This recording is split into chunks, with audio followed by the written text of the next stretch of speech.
Yes, ma'am. It is now 7:19, and we'll be convening the rest of the board meeting. We'll have the Pledge of Allegiance. We have a full school board meeting since our last meeting before the, are we adjourning? We haven't adjourned. Right, I was just like, wait, I'm moving into, we need to adjourn closed session. Can I have a motion to adjourn closed session? So moved. Second.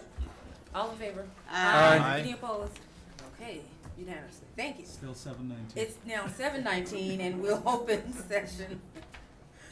We have a full school board meeting tonight since it's the last meeting before the end of the 2016-2017 school year. But we want to first start our meeting with the flag salute, which will be led by Werner Elementary School second grade student Amaya Thoreau. Amaya Thoreau. Okay, where did Amaya go? There she is.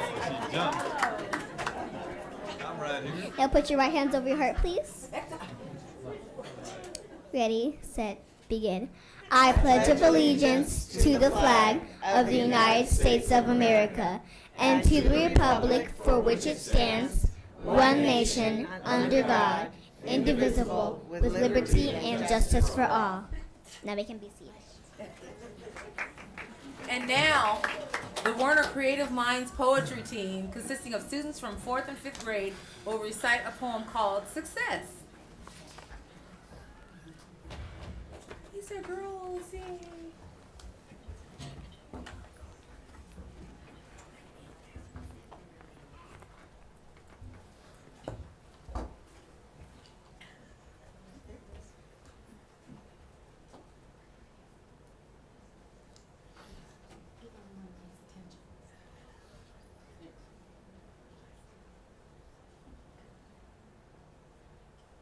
Success is a journey, not a destination. A year from now, you may wish you had started today. Every beginner is a winner. Success is not escaping problems, but facing them creatively. There is no success without sacrifice. Great success always calls for great sacrifice. Even failure can become an important ingredient to success. Failure doesn't mean you have not yet succeeded. I'd rather change my mind and succeed than have my own way and fail. Success without conflict is unrelenting. Any person can be successful on the scene, But it is a victory over the storm that gains true honor. success doesn't come through the way you think. It comes to the way you think. Never settle for less than success. Success is doing something good when you can, where you can, why you can. It is better to attempt to do something great and fail than attempt to do nothing and succeed. Success is not necessarily reaching your goal or reaching the maximum possibilities in light of opportunities that come your way. To keep your values on target, remember to listen that when you ride, You'll have pride behind you and hope ahead of you. Success is truly the path to heaven. Success is never ending because success is like the process of seed planting. Every creative contribution, like a seed planted, may bear fruit. Success is finally not what you have. It is not what you do. It is who you are and what you want to become of yourself.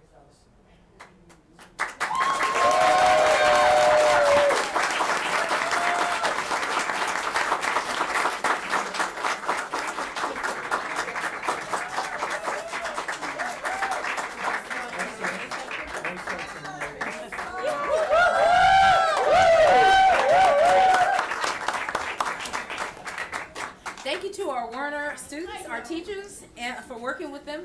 Principal Ramon, where is Principal Ramon? Do I see? Oh, there we go. Assistant Principal Dr. Balagan, and parents and guardians for nurturing our students' talents. Go Stars! Woohoo! It's my second time seeing that. Next, we'll have the report out of closed session. Thank you, President Walker. We have several. The Board of Education denied the request for a 6-month leave of absence for classified employee number 1512127. The roll call vote was unanimous.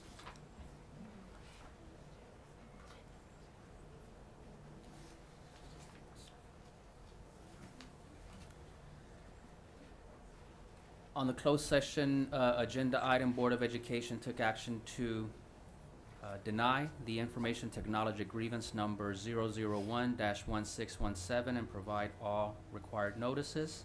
The roll call vote was unanimous.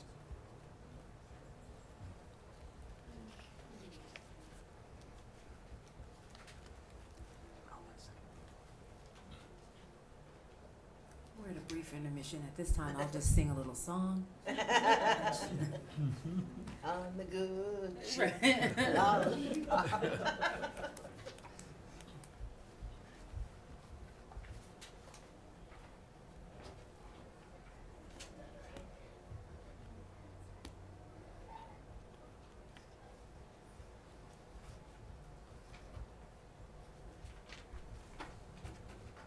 Thank you for that. The Board of Education accepted the request for a leave of absence for classified employee number 1902627, August 7, 2017 through December 15, 2017.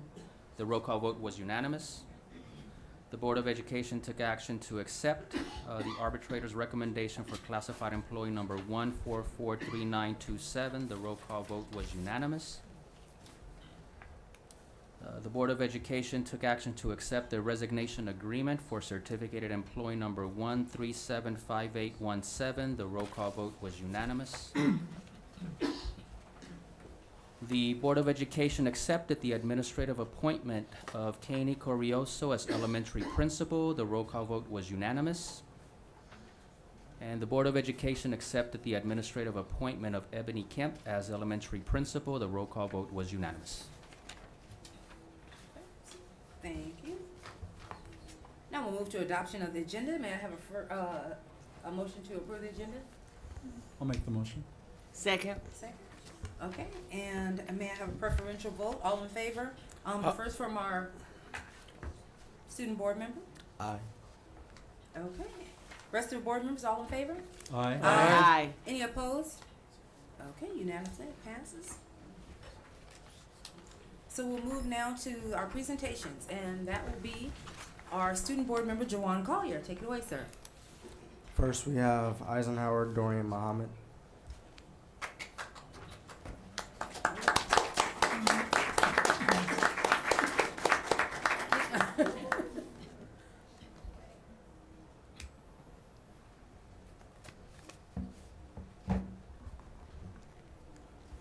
Good evening, board members, family, and friends. I am Dorian and I am the ASB Vice President representing Eisenhower High School. As we begin to wind down in the year, we are starting to finish up the last of our events. Recently, we had our dance and cheer extravaganza where they performed some of their pieces for the last time this year.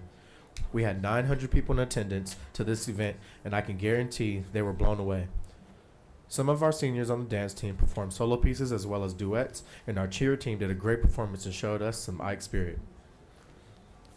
Not too long ago, we had our PI luau, where our Pacific Islanders performed for friends and family as well as host a dinner with Hawaiian food. The show was great and expressed the Pacific Islander culture through the dances and music, and we were excited and happy to witness such great talent. Furthermore, we hosted our very own Banana Day, where our students brought a banana to school and we served ice cream and chocolate syrup.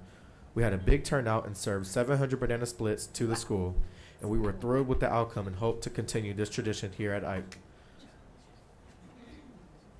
While Banana Day was going on, our ROTC group hosted a show in the quad for our custodian, Mr. Wynn, better known as Ron, who will be retiring from Eisenhower. ROTC did a great show for Ron, who is a retired Air Force jet engineer. Even though he is stern and gives us dress code, we are still going to love and miss him.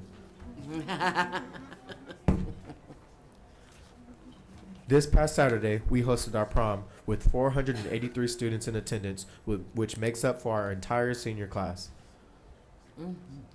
We had great music, great food, as well as announcing our prom king and prom queen, as well as having lots of activities to do, as well as a horse-drawn carriage. We had a great job and enjoyed every moment of it, as it was a night to remember. Nevertheless, our senior awards night is tomorrow at 6 p.m. where we will have 130 students who will be honored for an award, as well as some being awarded for scholarships that night. Many of them worked very hard and we hope to see you there. We have our top 60 juniors known as the Ivy Chain who will be in attendance. We are very proud of our Eagles, and we hope they continue to succeed and always soar high, because that's what Eagles do. Right. Not only that, but we will be having our Teacher's Choice Awards, where our students will be honored for their hard work from our elective classes such as AP Studio Art, Video Production, Auto Collision, and much more. We will have an assembly for them during 5th period, as well as a magic show. We are also honoring our students who have completed 100 hours of community service this year, as we will be honoring 17 students. Nevertheless, our EHS band will be hosting their band concert on May 19th, Friday at 5:30 p.m. Tickets are $5. We hope to see you there and hope you enjoy the delightful sounds of our EHS band. Our EHS choir will also be hosting their choir concert on May 20th at Carter High School in the auditorium. Ticket prices vary by seating. These are shows you do not want to miss from our award-winning choir and band, who never disappoint when they perform.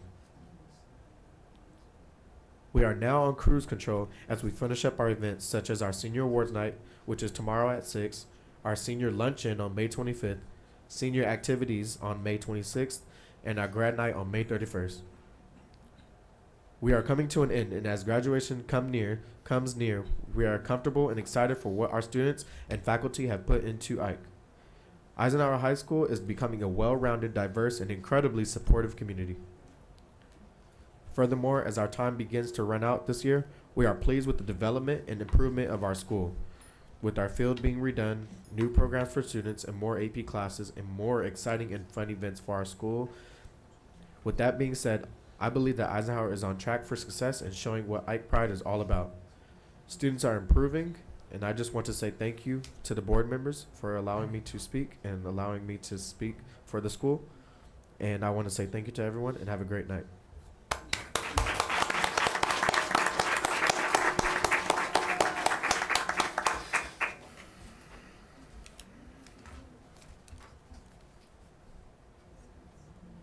Next, we have Carter Gilbert Oscada.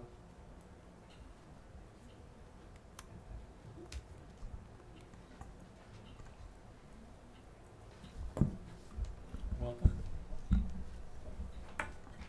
Good evening, viewing audience, board members, and Superintendent Dr. Avila. Thank you for allowing me to be here to celebrate last month's success and announce the upcoming events. I would like to start with items to celebrate. Congratulations to our ELD department and students who had a 15.1 reclassification rate, the highest reclassification rate in the whole district.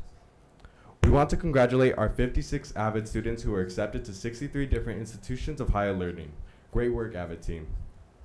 Also, congratulations to Jordan Wise, Kaylin Brantley, and Rebecca Igabor for being honored last week at the annual Link Scholarship Ceremony and receiving several scholarships to assist with their education. We want to congratulate our Apex team, who had the highest number of Apex completion in the whole district, with over 217 courses completed this year so far, and one step closer to a higher graduation rate. Last Wednesday was our Senior Awards Night, May 10th, where seniors were awarded a total of $134,909 in the scholarship money, in which $105,000 was awarded through the Valley Bound Commitment Program. We'd also like to congratulate our 7 young ladies who competed in the CIF prelims this past Saturday. The girls' 4x10 team, Dejanay Gill, Honesty Reese, Miracle Barlett, and Mariah Stewart took first place in their heat, which automatically qualifies them for CIF finals. The team ran a relay record of 48.4. That time, the runner, Miracle Barlett, also qualified for the CIF finals in the 100-meter dash. Barlett is only the second girl ever to run the 100-meter dash in under 12 seconds at Carter. A big congratulations to the 2-time back-to-back Citrus Belt League MVP, Maya Green. She qualified in both the 100 and 300 hurdles and was nominated for the San Bernardino Sun Newspaper Athlete of the Week. The girls will be competing in the CIF finals on Saturday at Cerritos College and Next Stop State. Congratulations to Sunny Robinson and Dejanay Gill, who were honored at the Citrus Bell Arena Athletic Directors Association breakfast as Athletes of the Year at Cal Baptist University and recognized with their peers in front of 87 other schools in the area. Marcos Castanon and Michelle Camacho were also honored as Athletes of the Year at the 53rd Annual Ken Hubbs Award Banquet at Colton High School this Monday afternoon. Congratulations to them as well. Thank you to our scholars, student athletes, coaches, and advisors who are bringing back these recognitions to the Rialto community. Next for exciting upcoming events. Artistic License Showcase will be placed this Friday all day in the theater. Come see what our students and staff have created. Categories include short stories, poetry, visual and performing arts. Carter High's First Parent Institute for Quality Education will have over 100 parents celebrate their graduation on May 23rd. We received great feedback about the program from parents. They are very thankful to the Rialto Unified School District for bringing this program to Carter. Carter Athletics is also proud to announce our 7th student athlete signing with their national letter to intent. Girls wrestling standout Michelle Camacho will be signing with McKendree University. The signing ceremony will be on Thursday, May 18th at 10:40 a.m. In the Career Center. Michelle is the first female wrestler to earn an athletic scholarship in sport of wrestling at Carter High School. McKendree University has quickly become one of the top women's wrestling program in all of the country. And if you don't already, follow us on Twitter for more Lions news. And truly thank you for allowing me to speak to you this whole year. It's been a true honor, and I really appreciate you guys giving me the ability to let me come and encourage that you guys are doing a great job in this district and just giving back to the community and letting us have a great time at Carter High School. Thank you, board.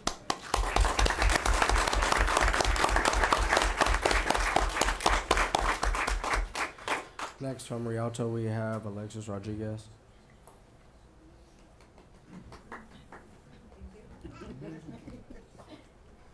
Good evening, Honorable Board of Education, Superintendent Dr. Avila, and viewing audience. My name is Alexis Rodriguez, and I am honored to represent Rialto High School one last time as their ASB Vice President. As we find ourselves finding the school year coming to a close this month, our Knights are determined to finish strong. Please join us in congratulating our 2017 salutatorian Kirsten Gaitan, who was a member of our mock trial and academic decathlon teams, and who will be attending the University of California, Santa Barbara.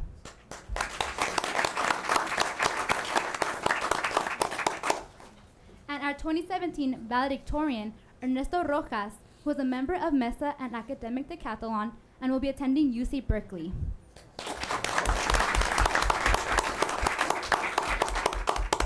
Ernesto is currently representing Rialto High School at the National Sea Perch MESA competition in Georgia. We are so proud of you both, and we know you will continue to represent your Knight family well in the future. And not to mention, that's relationship goals right there. We're extremely excited to announce that Rialto High School has been awarded a silver medal by U.S. News for our performance on state assessments, AP exams, and college readiness.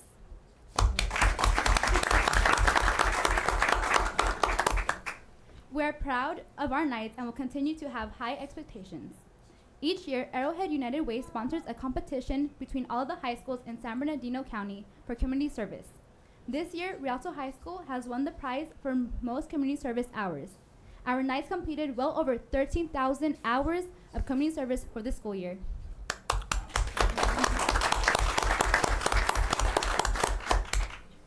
Our Senior Awards Night honored over 250 seniors for earning a 3.0 or higher for their entire high school career. We'd like to send a special thanks to all of the amazing organizations who presented us scholarships to our Knights, including former Rialto High alum Hector Rosales, who donated over $10,000 worth of scholarships to our class of 2017. We also honored 81 seniors for earning the seal of biliteracy. 18 students graduated from the San Bernardino County Sheriff's Public Safety Internship Academy, and over 60 students earned cords for completing pathway requirements. Big things happening at Rialto High. As I complete my high school career as a DSAC representative from Rialto High, it is definitely a bittersweet moment. I'd like to take this time to thank those who have awarded me this great opportunity. Of course, to the ones who made all this possible, Mrs. Joffrey and Mr. Carlos, thank you for dedicating your time to connect with every DSAC member and allowing us to have our voices heard in the district. To Superintendent Dr. Avila and the board, thank you for always supporting our schools and encouraging our success.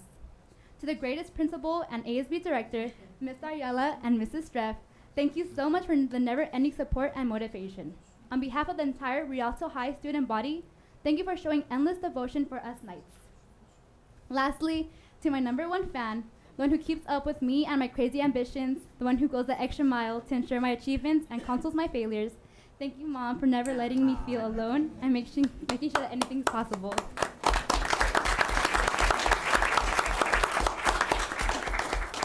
Without the support from all of you, I will not be able to have the pleasure and pride to say that I'll be attending Cal State Fullerton in the fall, aspiring to major in communications.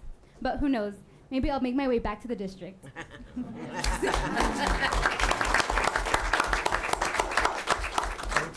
Be ready to take Saida's job. Again, thank you so much for this amazing opportunity. Have a great evening and have a fun summer vacation. Drive home safely.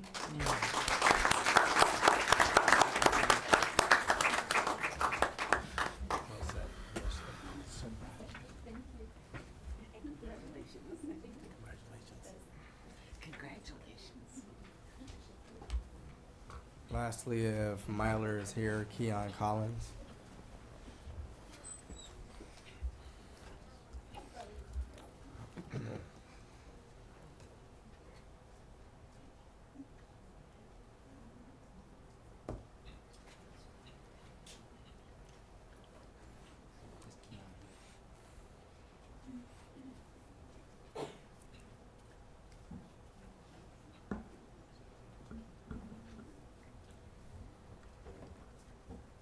Oh, I think there's we're waiting for Myler High School. That's okay.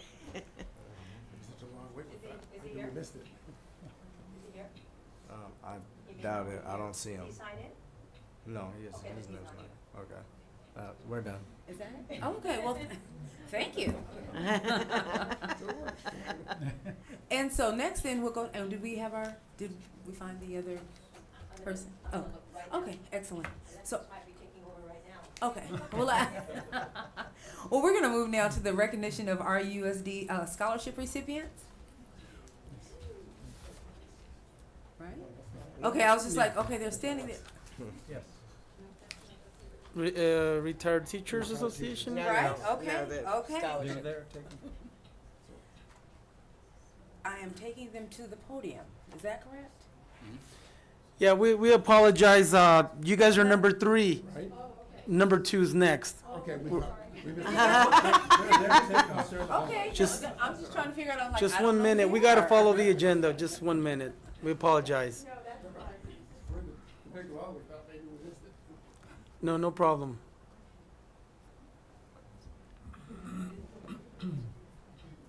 They're number 3, the teachers, Retired Teachers Association. Yes, Okay. item B2, recognition Okay. of our USD scholar. Okay, so next we're going to the recognition of RSUD scholarship recipients. And if we can have, okay, excellent, excellent.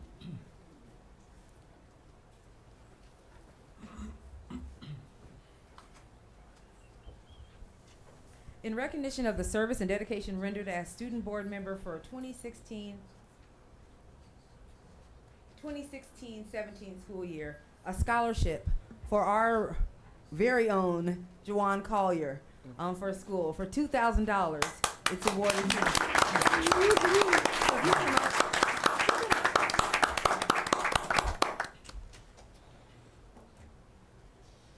So for all your hard work this year, yes, and he's gonna be able to just give you just a little brief something to say, because he's actually going out of state, so this definitely will help to do that.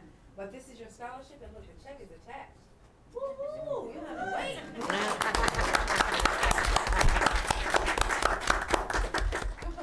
Oh. So I wanted him to go first, just so that you can give a couple of words of inspiration for your other fellow scholarship recipients as well, okay? Go ahead.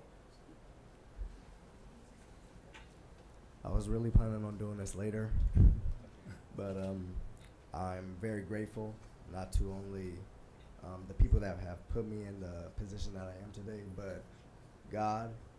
I know I'm not supposed to say that, but Oh. my family, of course, my mom, my dad. My sister's actually in the hospital right now having a baby, so. No. Oh, they're here. Oh, man. I guess we made it. Oh, yeah. There they go.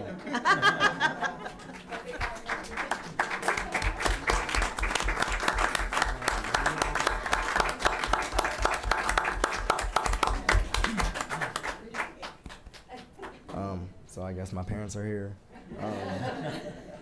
Not only them, teachers, staff members, just everybody that has been any positive influence on my life. I'm just so grateful for that. All of the board members for teaching me so much, just paying attention to everything that goes on, makes this something that I'm interested in. Government and anything, everything like that. ASB, it's all tied in together to make you feel like you deserve in some specific place, and I'm very grateful for that. For all of the people that are getting awards, congratulations to you all.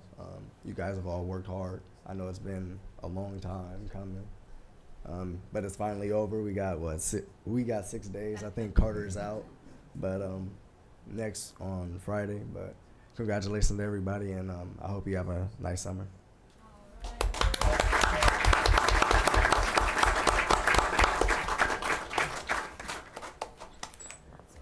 You stand just a bit to. So our next, in recognition of the service and dedication of the certificated and classified employees of the RUSD tonight, we have the honor of recognizing the 2017 Employee Recognition Scholarship recipients. This year, 6 RUSD students qualify and will receive a $1,000 scholarship. When I call your name, please come up to the podium to receive your scholarship. First person is Ethan Aguayo. Is Ethan there?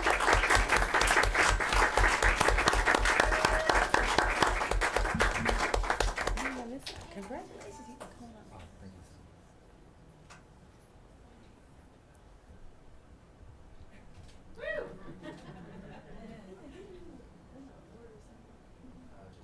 Yes. Okay, go.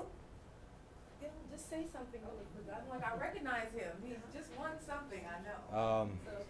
I was not aware that I had to prepare a speech. But I would just like to say from the bottom of my heart, thank you. You have no idea how much this is gonna help me in college. Just thank you, I guess, yeah. I'm gonna be attending Cal Poly Pomona. I'm going in as a geology major. And yeah, thank you.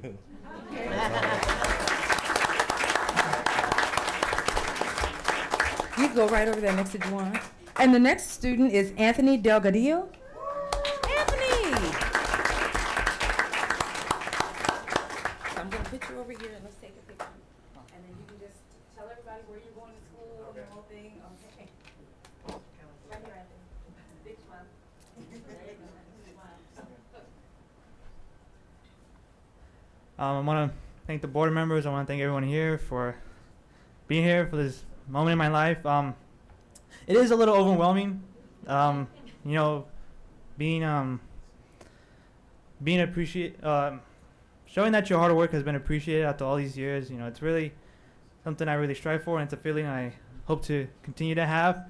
I'm going to continue my education at the University of California, Los Angeles. Go Bruins!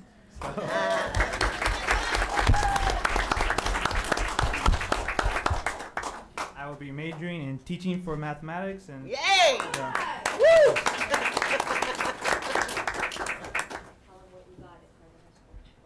Oh, I'm also a valedictorian at Carter High School, so.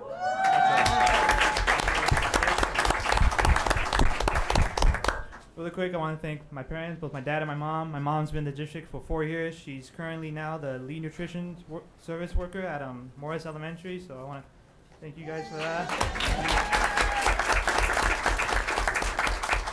And that's all I have to say. If you guys don't mind, I'd like to shake each one of your hands individually. I don't know if I can go in this area, but. However you want to. Okay, thank you. Have a good night, guys. Thank you.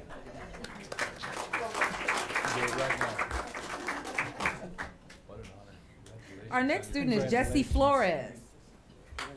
Jesse. I saw a lot of you the other night, right? And I'm a math teacher, so I'm really happy.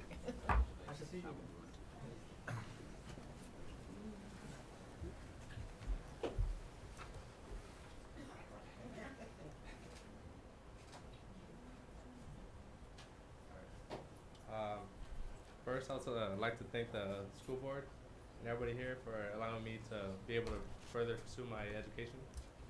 I'll be going to RCC, and I'll later transfer to Cal State University, and I would like to be a history teacher.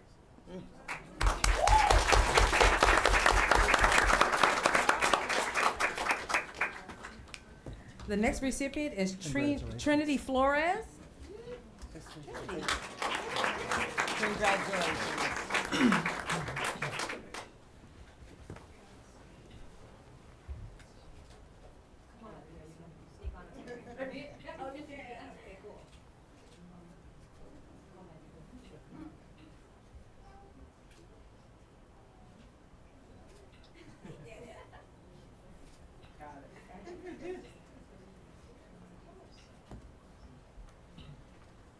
All right, so I'll keep this short and sweet. I just wanted to say thank you for allowing me to receive this today. It really does make a difference. It's a huge help. I'll be attending Cal State University San Bernardino. I'll be majoring in health management, and I think that's about it. So thank you again. Thank you. Next is Alyssa Salazar. Congratulations. Is Alyssa here? Congratulations, son. She's running down the hall. No? Okay, so our last recipient. Here she comes. Oh, there we go. Alyssa, yay.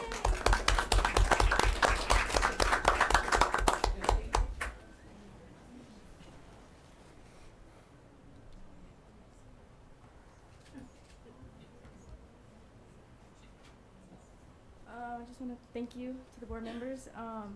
I'll be attending Cal State San Bernardino, and I am interested in criminal justice. All right.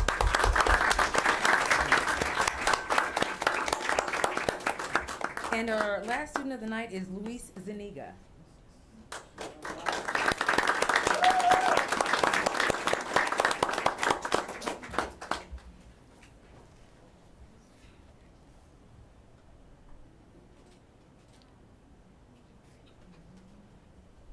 Good evening. I want to say a big thank you to the board members, superintendent, and I'll be pursuing my career, and I'll be going to La Sierra University, going to get my major in criminal justice, hopefully become a police officer. All right. Congratulations. Congrats. Congratulations.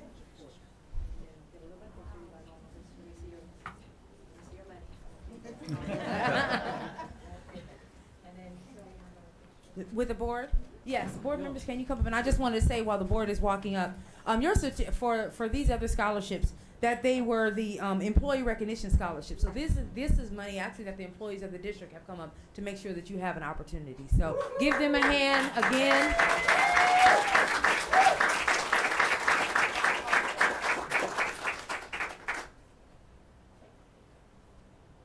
And how do I say this without losing my job? I need you guys to get closer because my lens is not that way. Yeah. Look at this. Enough talk about the wide angle. 1, 2, 3. Smile. One more. Facebook.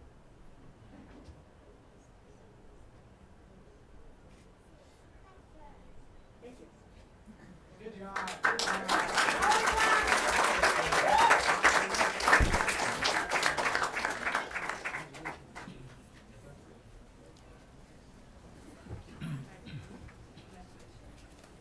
And so next we'll have our Retired Teachers Association to present grants to the teachers. Where are they? All right, let's give them a big hand for being patient, being prepared and patient. Thank you.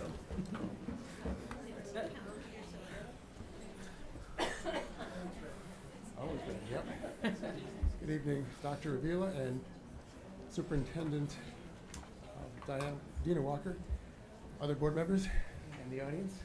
It's appropriate that we be number 3. We are the third piece of inspiration. The students contain their first, the parents are pushing them all the way, and then finally, the teachers come in with some special interests that really help them to lock it all together. And so we have some very special teachers with us tonight. We are Division 90 of the California Retired Teachers Association. And with me is Wendy Better, who has been in our grant selection committee before and a former member of this school district, as I was myself in the 70s. A wonderful former Eisenhower counselor, I might add. Yes, she is, absolutely. The purpose of CalRTA is to help protect teachers' retirement money at the state level. As we move down to the local level this last week and also in November, we honor the retired teachers, honor teachers in the classroom. And then again, when it's the week of the teacher, we go and do it again. And this year we had some help from some baking companies that allowed us to give away over 300 packages of cookies to the teachers in the Fontana, Colton, and Rialto school districts. Took us all week to deliver, but we got them done. We also, and we're really proud of this, we also provide grants to help teachers supply their classrooms to make their education for the students more effective. We normally raise enough money to give out 15 or more grants of $250 each year. To date, we've given out over $35,000 in grants, and this year, the Rialto School District has 7 winners out of 75 applicants. That is pretty impressive.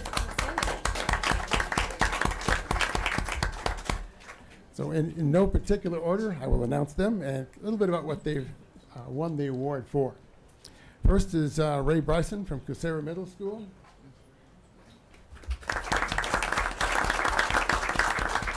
He does robotics, guidance, and engineering in an after-school program. And I can really appreciate what he's doing because I was a driver ed teacher and I had simulators way back when. He's got flight simulators in his classroom and for his students after school. That's pretty impressive. Next is Rod Campbell. Rod here's a 2-time winner. He's got 6th grade math, science, and leadership, and he was putting together a program. He tried to do it this year, but the monies and the objects just didn't come in at the right time, so this will actually happen next year.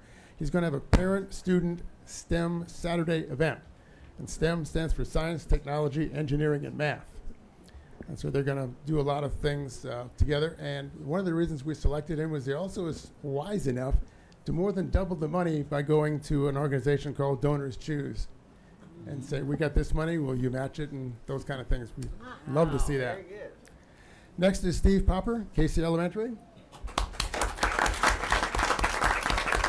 He does RSP K1, and they're in desperate need of some electronics replacement.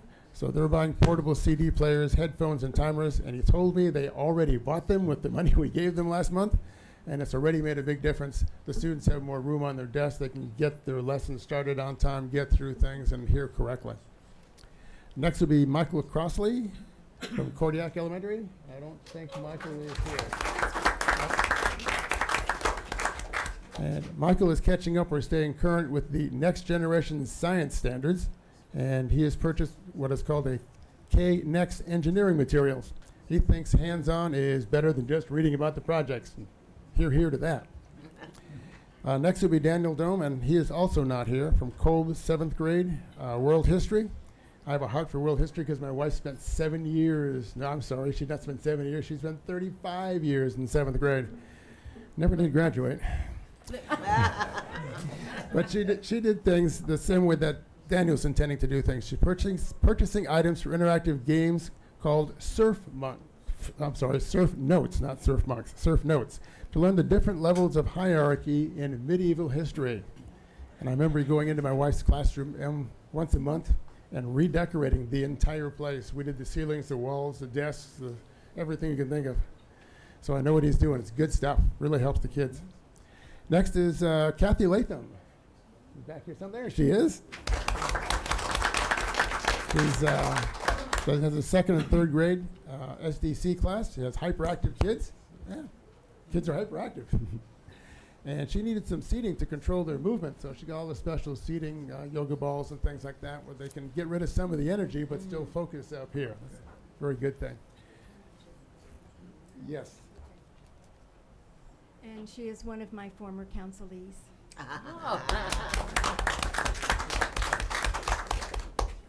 And the last, not able to be here because of a family emergency, Melissa Sombrano Ramirez from Simpson Elementary has 4th grade GATE.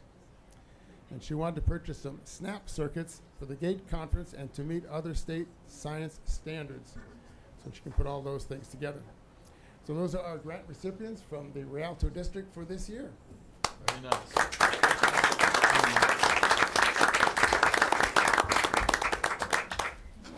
Well, we'd like to thank you for all the hard work that you've done just across our region to raise money for those teachers. Because oftentimes there is not just if $250, that may not seem a lot to some people, but it's a lot in the classroom, especially when you don't have it. So thank you, and the innovation that you're supporting too as well in the classroom. So thank you. We really You are most appreciate that. welcome. And we have a little certificate for you guys.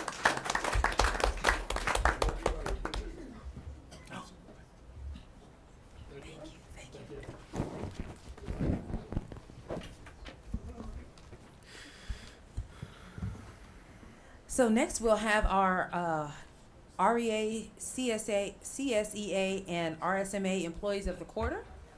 And we will begin with REA.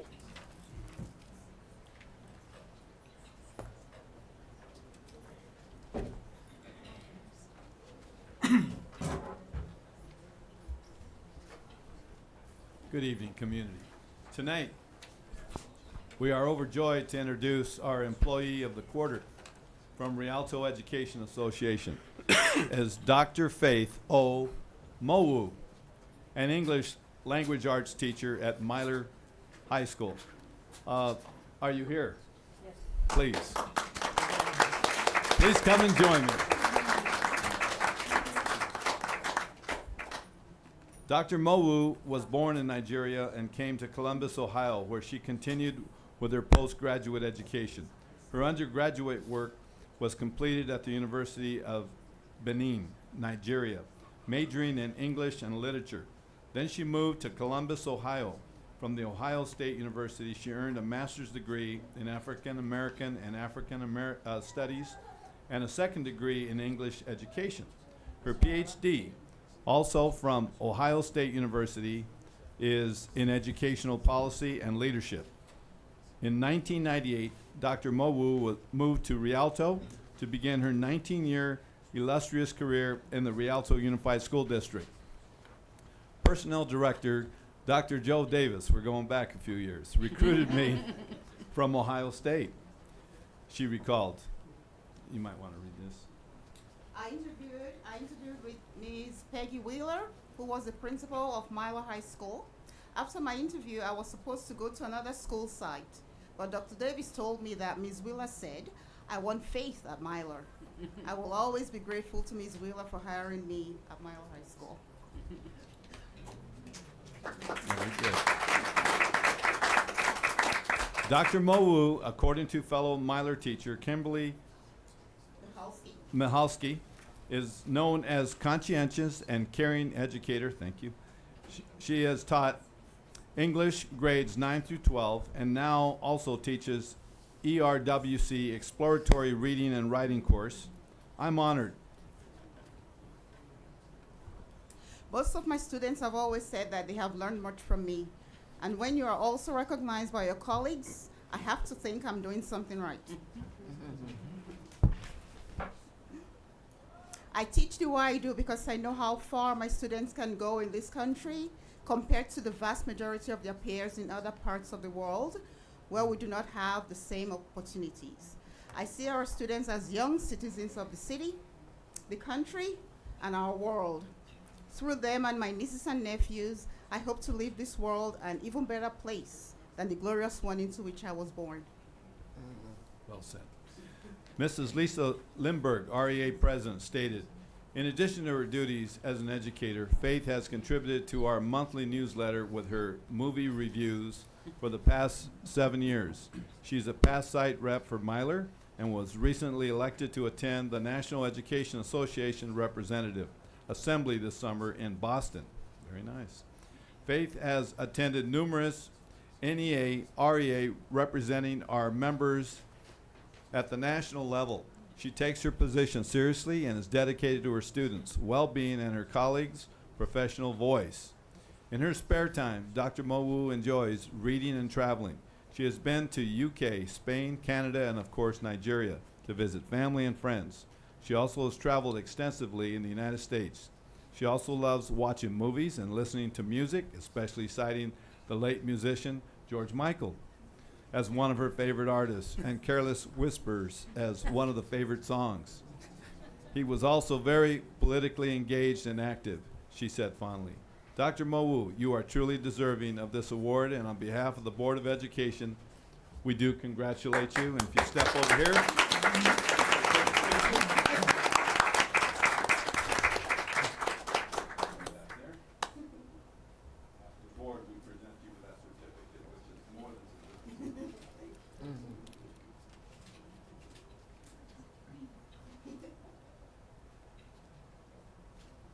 Is Miss Lindbergh here? There she is.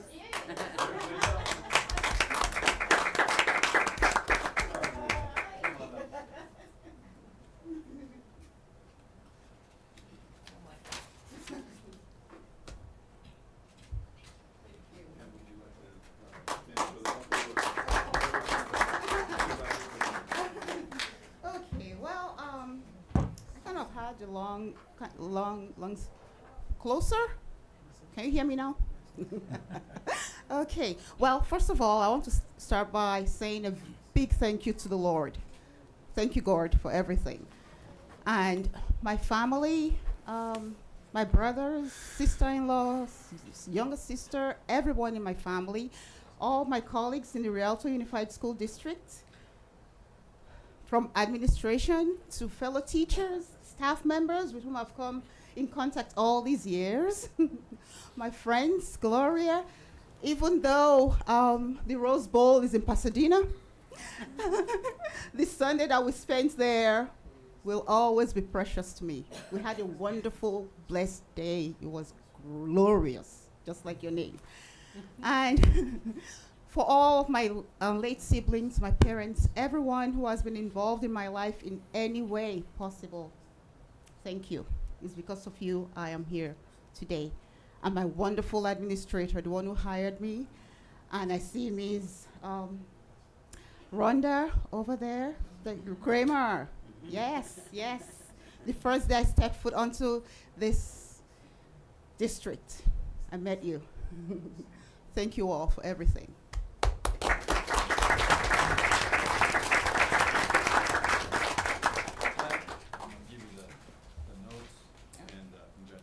Thank you very much. Thank you for your service. Thank you.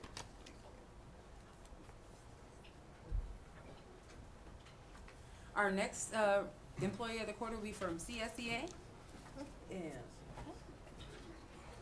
Board Member O'Kelly will be delivering that.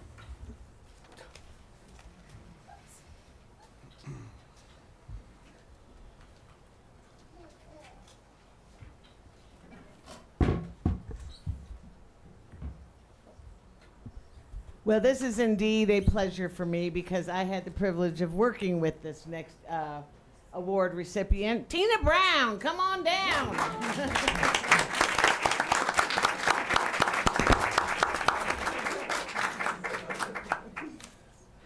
Oh, okay. Many employees in our district are deserving of various recognitions, but when you save the life of another human being, that makes the recognition even more profound. With that, I introduce to you Mrs. Tina Brown, Secretary 3 of Math, Science, and College and Career Pathways.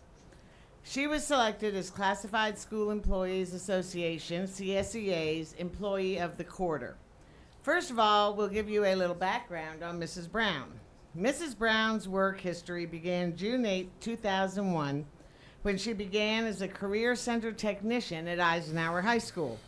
She was then promoted to attendance supervisor in March of 2004, and 2 years later she advanced as a secretary 2. On July 2010, she was promoted to secretary 3 in the Child Development Department, and a year later moved to the district office as secretary 3 in Education Services in the Secondary Curriculum Department. Mrs. Brown lives in Rialto. She has been married to John Brown for 25 years.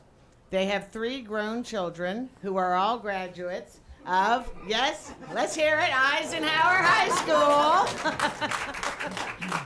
And I see one of them right there, the lovely Christina. Come on up here. And Janice, is Janice here? No. Okay.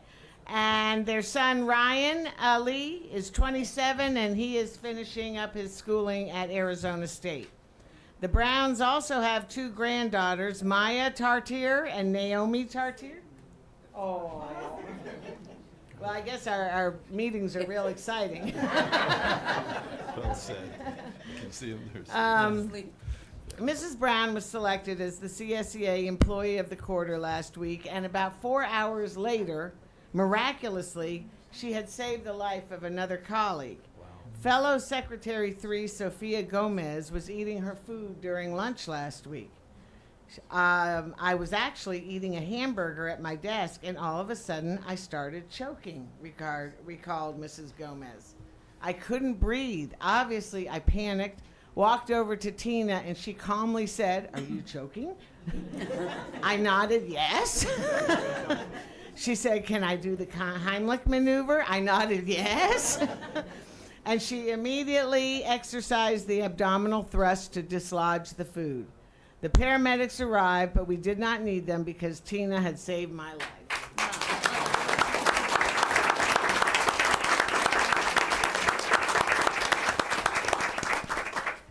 Ms. Raquel Torres, president of CSEA Rialto chapter, was appreciative of Mrs. Brown's actions. This is the second time in 3 years that a classified employee has saved the life of a person in the district, stated Mrs. Torres. Because of Tina's hard work, our district is a better place to be. Your enthusiasm and interest to work in RUSD have made a huge impact to our success. We have all noticed the enthusiasm and extra hours you have put in. The way you have performed throughout the years shows your sincerity, perseverance, and diligence.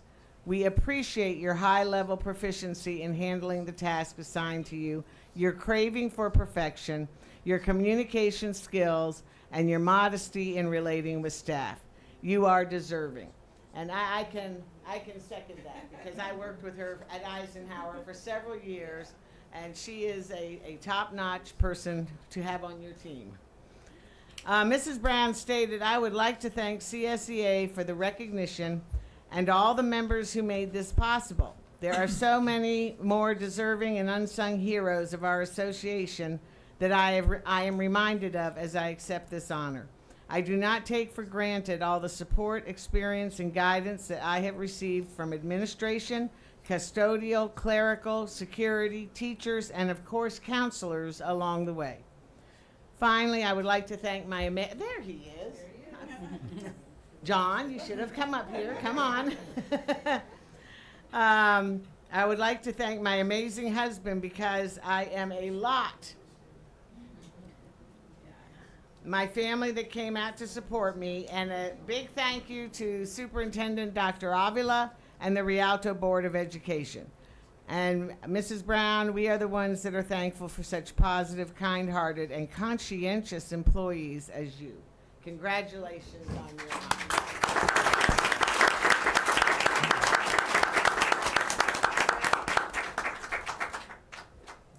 Lift that up, the award up a little bit, Tina? She's making it. That'll help. 1, 2, 3, one more. One you can take home. There you go.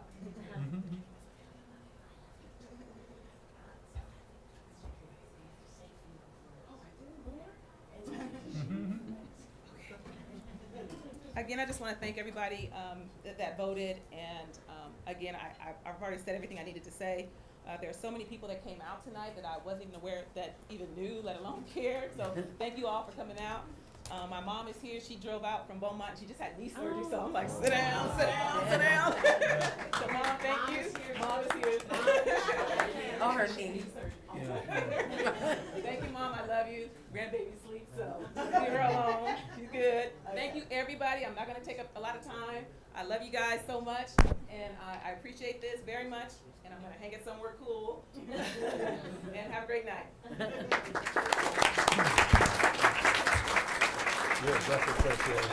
Congratulations, Tina.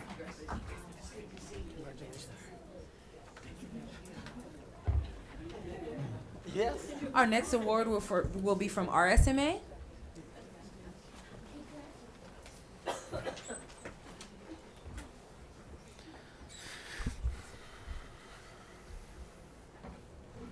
Good evening, one and all. Our next employee of the quarter comes from Rialto School Managers Association, RSMA.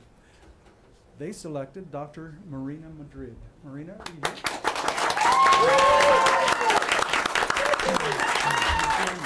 Do you have family?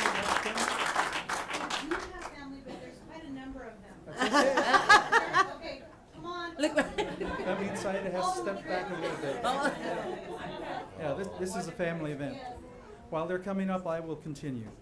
Marina is Director of English Learners Programs, and Dr. Madrid was born in Hollywood, California, and raised in the San Bernardino Valley.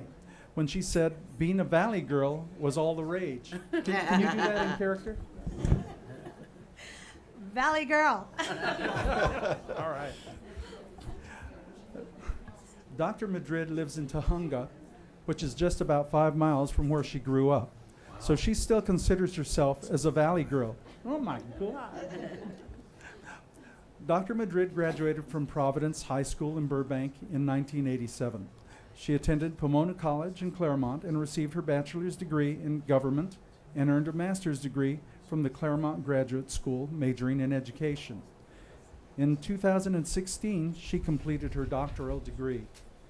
Dr. Madrid was hired by the Rialto Unified School District in 2001 after 10 years of serving as a high school teacher in Chino.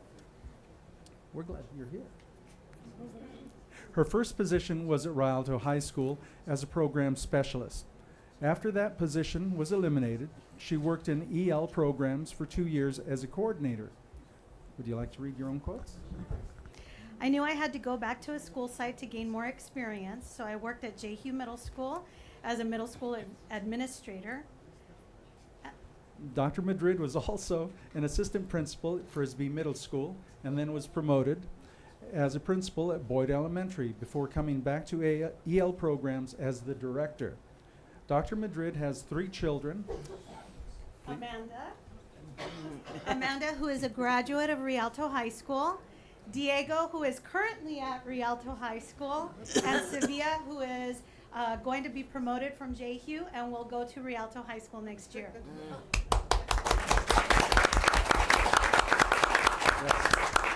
One of our Rialto families, definitely. She also has one granddaughter, Melanie, who attends Boyd Elementary School and is a student in the dual language immersion program. She has another granddaughter on the way.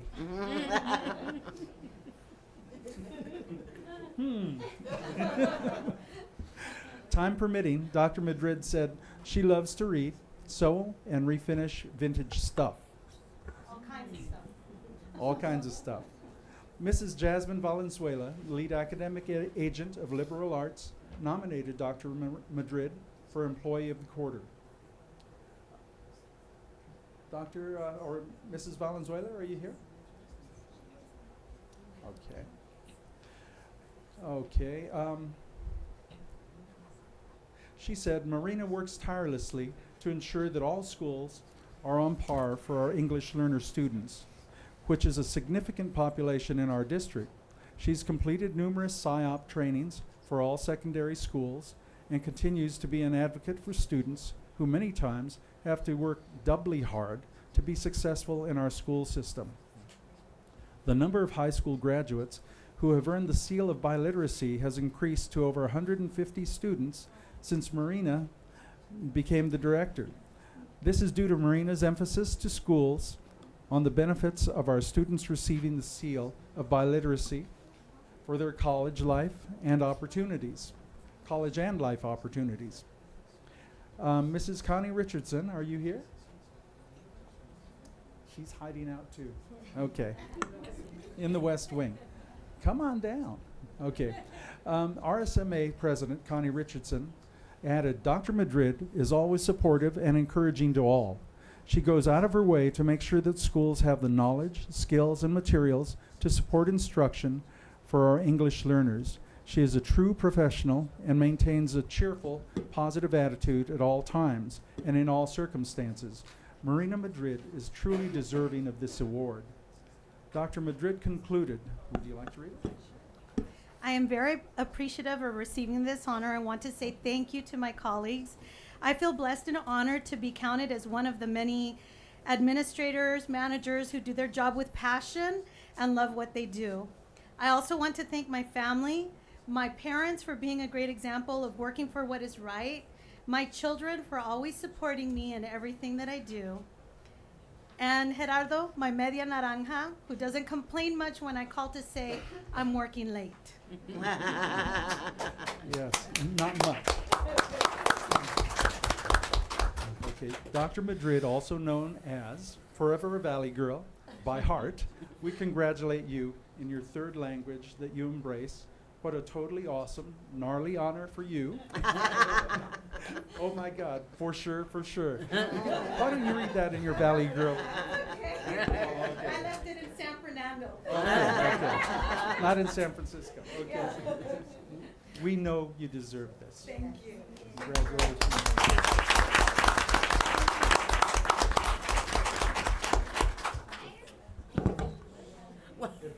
Okay, move over here. Ms. Richardson, Connie Richardson. RSMA president. Okay. 1, 2, and 3. One more. One more, please. Thank you. And bring the family up for the real picture. Yes, they drove 67 miles. Let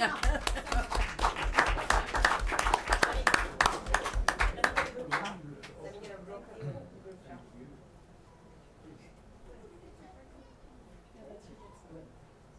Let the family do it, and then all the board members can come on. Mr. Martinez, let's get you in it. To be fair, we'll just have. Yes, ma'am. Yeah, please. Sorry. Okay, 1, 2, 3, and one more. And then we get one for.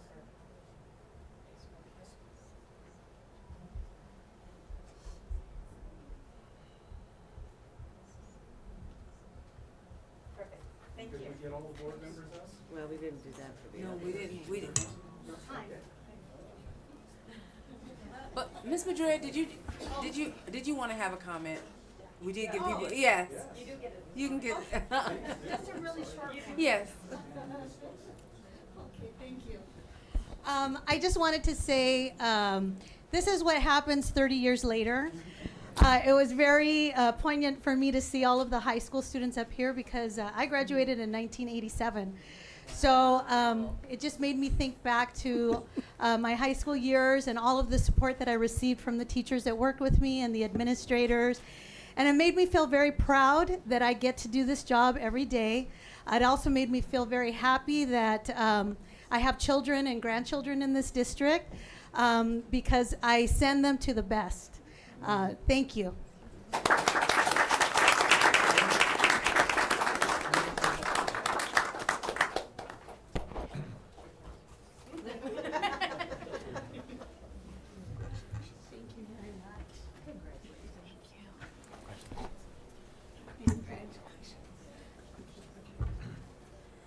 And next we'll have our Middle College Prep Academy recognition. Is that big? Okay, yes.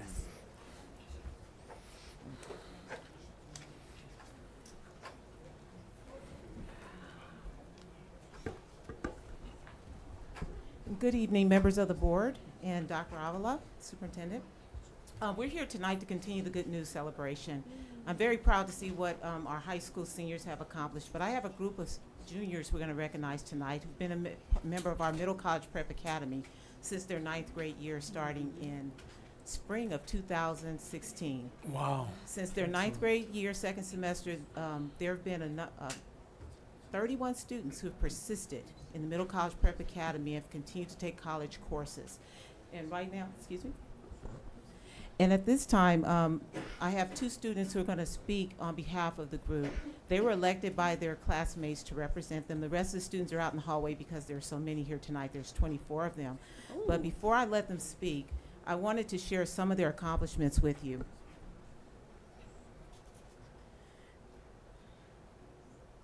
In 2016, we started a collaboration with San Bernardino Valley College with the goal of having a cohort of students earn as many college credits as they could starting in the 9th grade year.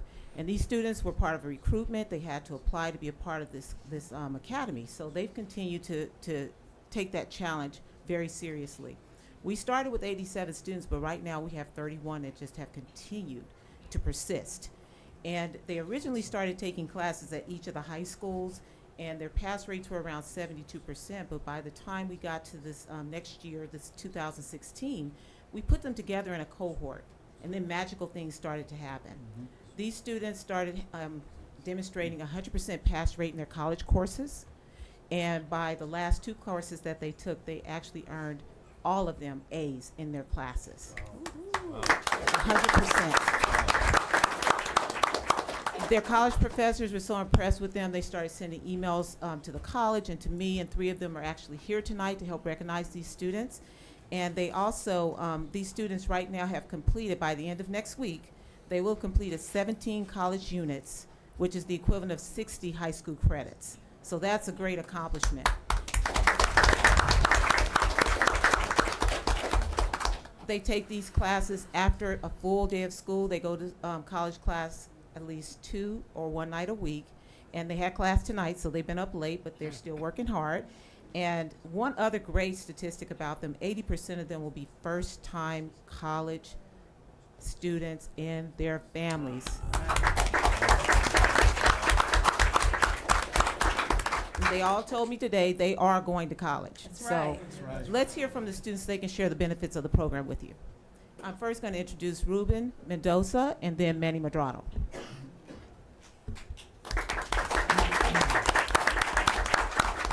I feel like I'm gonna wrap up here or something. All right. Good evening, members of the board, Dr. Avila, parents, students, and my teachers who were able to come here today. And just as Ms. Smith said, we have on every Wednesday we have about an 11-hour school schedule. So it can get a little bit heavy and a little bit overwhelming because we have to take care of our 6 high school classes, middle college, and then we come home and we eat some enchiladas with our with our parents. And then we do some homework, and by far my favorite thing about the class itself is the people that I was able to meet. In a sense, it kind of pulls out the best from every high school. It makes it a little bit competitive but friendly at the same time. So you have Eisenhower, Carter, and Rialto all being with each other at the same time, and we kind of, in a sense, push ourselves and all of us to, get the best grade possible that we can so we can go to college. And personally, I just love it because I'm able to make new connections and branch out to different people that I didn't know before. I'm able to know just different aspects of people's lives that I value because they're able to tell them to me every day. And not only is it the people that I admire, but it's the time and the money that I'm gonna save when I go to college. Just as she stated, I'll be done when I go to college. I'll pretty much be done with my first year of general education. So I already saved myself that first year, and I saved myself the money. And I couldn't do any of this without my parents. My parents have always pushed me. There was points in time where when I was taking the class, and I didn't really see a benefit to it because I felt like some of the professors weren't helping me, or I felt a little bit overwhelmed with everything that was going on with my personal life and educational life. But it was my mom who was always there for me, pushing me. And I know she's in the West Wing right now, so I want to tell her, I love you, and just keep being the great mom that you are. And before I pass it on to Manny, parents in this room and in the West Wing, I ask one thing. Don't necessarily push your son or daughter to be the best, but allow them to realize that through hard work and dedication, they can achieve and prosper through the means of education. Thank you.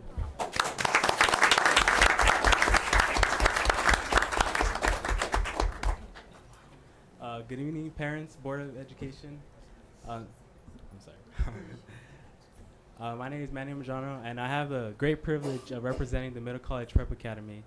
And well, I like to tell you a bit about my experience because in the beginning I was a bit skeptical because I'm barely a freshman. I'm going to high school, and I'm just going to be a college student just like that. So I didn't really have anything. It's like a child being expressed to the world and then all of a sudden going to college. So that's how I put myself. And it's because of this program that we're more comfortable with college and we're more independent. So like, for instance, now we're more experienced and more involved with college registration itself, because with us, we have to register once per semester, and we've already done, I think, about 4 to 5 times. And Ruben and myself, we've actually helped other individuals helping registration that way so they could persevere their goals and education like we did.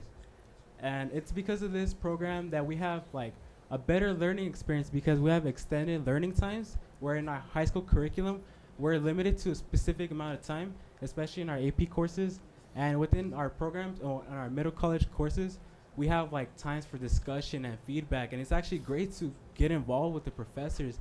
And it's such an experience that like I've never felt before. And it's something that I wish I can continue here at the Middle College Prep Academy. And well, it's just one thing, we wouldn't be here without all of your support. Especially, I like to give thanks to our Board of Education, our superintendent, our parents, because without you parents, our students wouldn't be here where we are. And special thanks to Mrs. Smith-Izar because she pushes us. She's like the greatest. She pushes us so much and she fights for us, and it's just so terrific to see that an admin loves us and cares for us so much. And right now, I like to give individual thanks to our professors. So first off, I like to give thanks to Dr. LaDon Ask.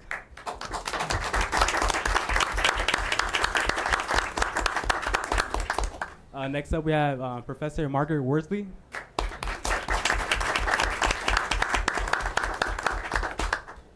And finally, we have Professor Kenneth Green.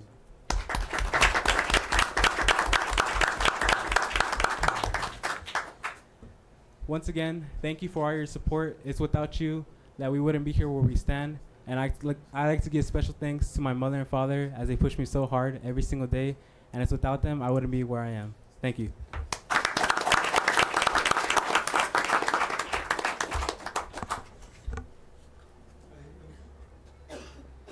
Hi, everyone. I'm typically a slow person, but I'll try and make this quick. Good evening. My name is Professor Margaret Worsley, and I had the distinct honor and pleasure of teaching this cohort of Rialto students last fall for an American popular music class at the off-campus location at the Chavez Huerta Education Center in Rialto. I'd like to start by pointing out simply that our lives are made up of choices. From the moment we wake up to when we decide to close our eyes going to bed at night. Most of the time these choices are very small, but very important. And they consist of things like, should I brush my teeth? Yes. Should I go to school? Yes. Should I write that down? Yes. We take so many of these choices for granted, and many times they just become second nature. Of course, I'm going to brush my teeth. Of course, I'm going to go to school. And of course, I'm going to write that down. As we go through this thing called life, we are usually given plenty of examples of what choices not to make. Sometimes that's shown from people in the news. Sometimes it's friends of friends. Other times it's unfortunately family members. But we are here today because these students and the others that you can't see because they're in the other room have been making great choices and will continue to make very good choices. Not only will their good choices provide them an opportunity, which clearly it already has, but because of the small but very important choice of pursuing and prioritizing their education, that will lead them to success and will carry them through adulthood, not just with an appreciation of music, not just with an appreciation of social awareness, of literature, but they will be well-rounded.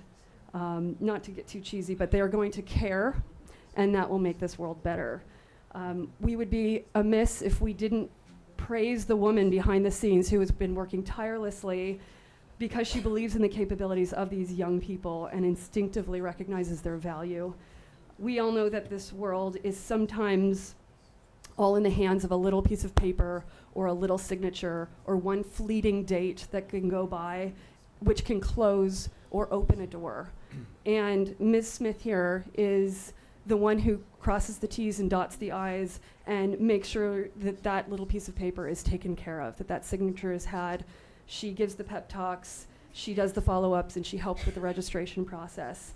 And there are 400 other tasks that Ms. Smith takes care of that none of us are aware of. But she cares very deeply for these children, young adults, excuse me. And she's a beacon of light. She is a sensitive leader. And she is the ultimate mama bird. So please join me in thanking her.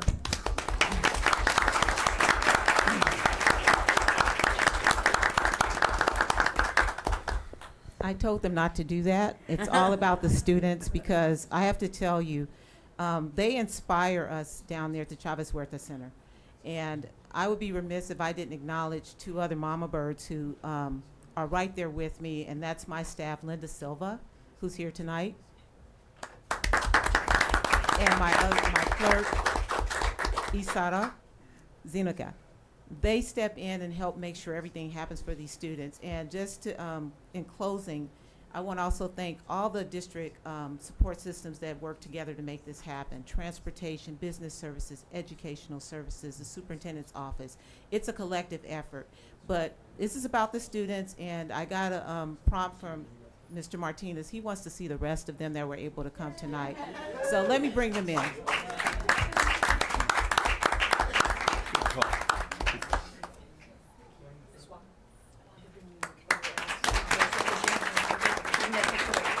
And so while we're having our Middle College Prep Academy students, we actually have a guest in the house as well, who's the president of the San Bernardino Community College District Board, Mr. Joseph Williams. Can you stand, say hello, and even just maybe make a comment, because I know we work together on a lot of these issues across the region, and President Williams is never, ever at a loss to tell me, make sure Rialto is pushing for not only this middle college program, dual enrollment, whatever, so we can give our students more opportunity. So if you could just share with us, how you all have worked with us to make this happen, sir. Yeah, indeed, I'll be brief. I'm just appreciative to see this happen in the city that I live in. This is really cool. That's right. And thank you to the board and the superintendent and all of the folks that help with making this happen. Is really important. Like the young man said, it was really impressive to hear him speak. You save a lot of money by getting the 2 years knocked out up front, and I'm proud of y'all. Congratulations, congratulations, congratulations.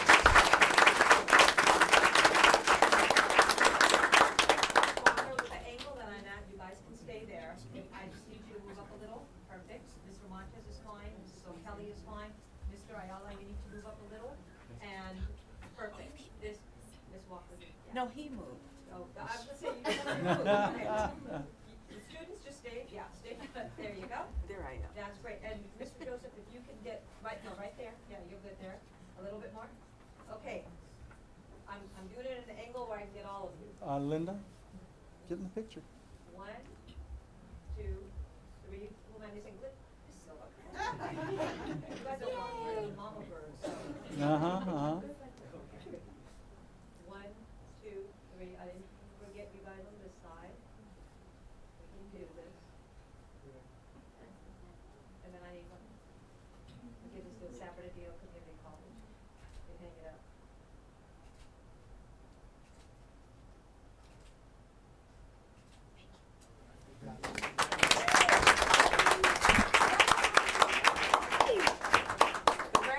Congratulations. Congratulations. Congratulations. Good job. Thank you. Thank you. Thank you. Good job. Amazing. Keep up the good work.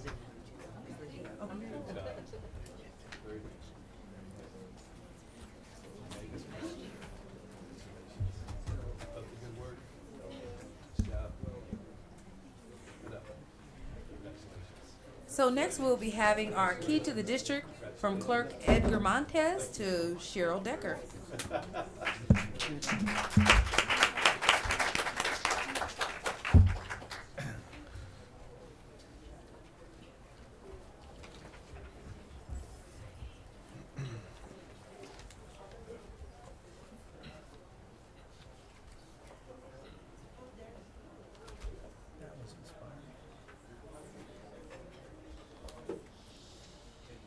Congratulations. Look.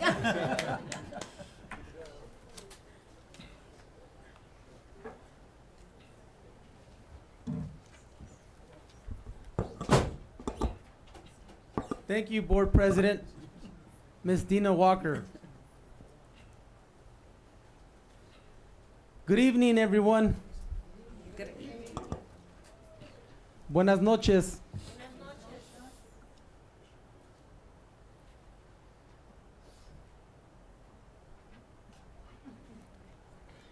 For 2 decades, this person has provided service to others, volunteering numerous hours, day in and day out, before work and after work. And no matter how challenging the public educational road was, having a keen perspective and focus for doing the right thing for students and for her fellow union employees are just some of the reasons why I've decided to give my 2017 Key to the District to Mrs. Cheryl Decker, Secretary 3 in the Facilities Department. Please come on up, Ms. Decker.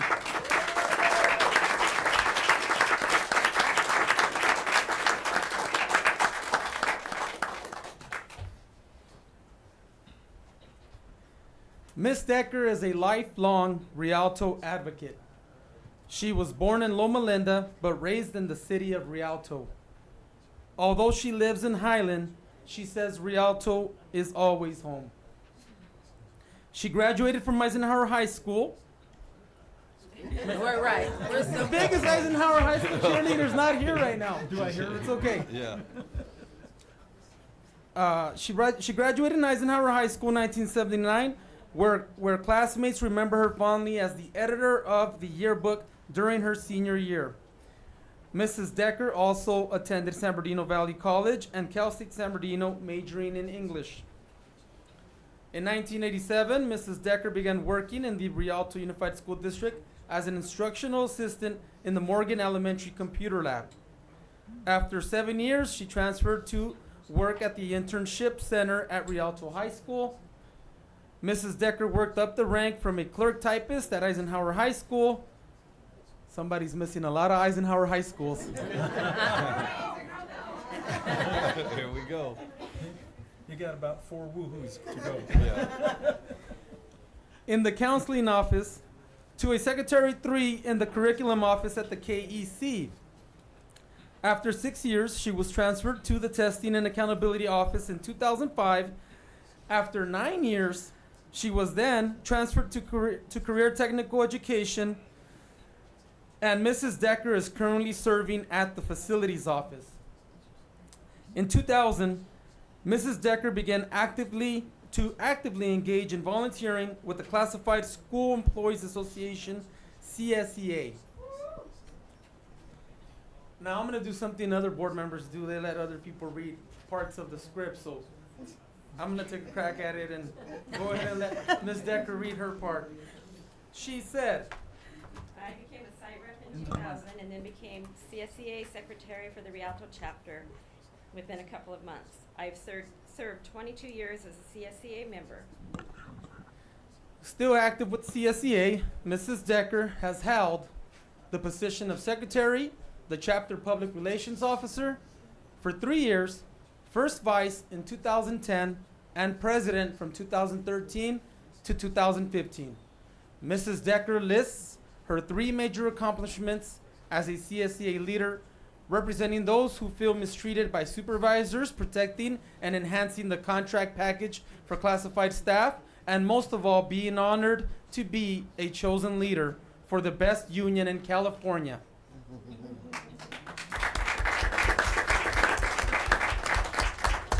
She added, My dad was a union steward for the Teamsters, and as his daughter, my heart's always made me stand strong and fight for those in need.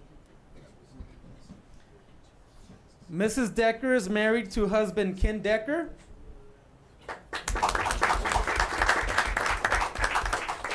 The couple is celebrating 35 years of marriage in June. Nice. That deserves a round of applause. They have 2 grown children, a daughter, Amanda, who is 33. She is married to Roberto Soto and lives in Rialto. And 1 son, Kevin, who is 30, married to Dr. Lauren Decker, living in Los Angeles and attending USC. when Mrs. Decker is not busy negotiating or fighting for union members. She said she enjoys reading and writing. I love family get-togethers, spending time working around my house. I can't forget to say that I also love playing and cuddling with my 3 fur babies, Miles, Vienna, and Dodger Dog. Dodger Dog, that must mean she's a real big Dodger fan. Vienna. My dogs are named after hot dogs. Frankie, Dodger Dog. Okay. I was gonna say, or she's a very big fan of hot dogs. When she was asked how she felt receiving the key to the district, Mrs. Decker, who was not necessarily known to be taken back by much, replied, I was many things, and among them, shocked, honored, surprised, excited, and very grateful. well, we here at the district are very grateful for you, and so is many of your fellow colleagues. As a matter of fact, some CSEA union leaders on the executive team stated, and I'm gonna let you guys read some of this too.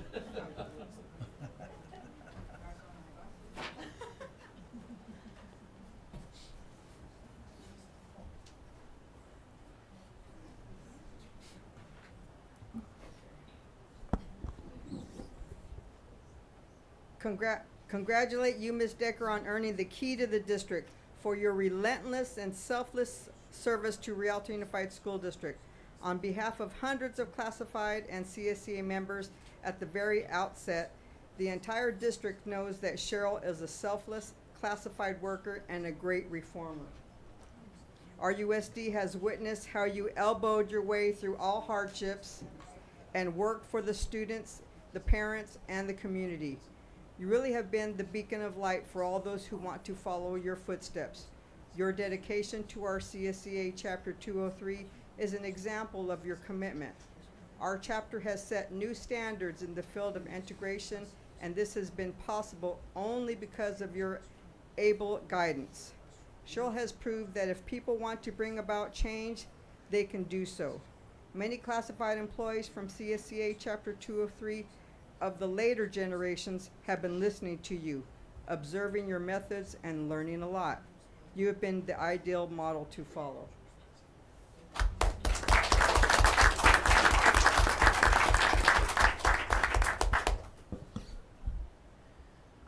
And Mrs. Decker, we can specifically add a laundry list of why you are deserving of this recognition tonight. But with your nearly 30-year career in the district, no matter what role you survived and persevered because of the fire inside you, not because of the fire around you. Congratulations.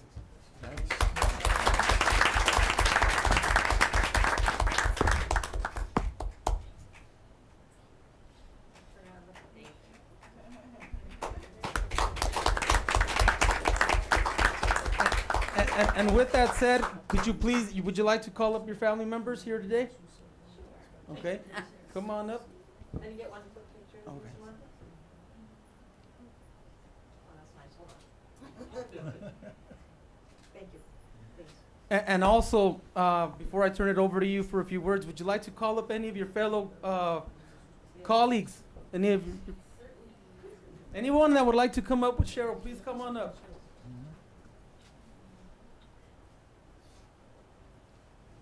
Don't be shy. I see some of you guys up there. Don't be shy. I could embarrass my sisters who are here.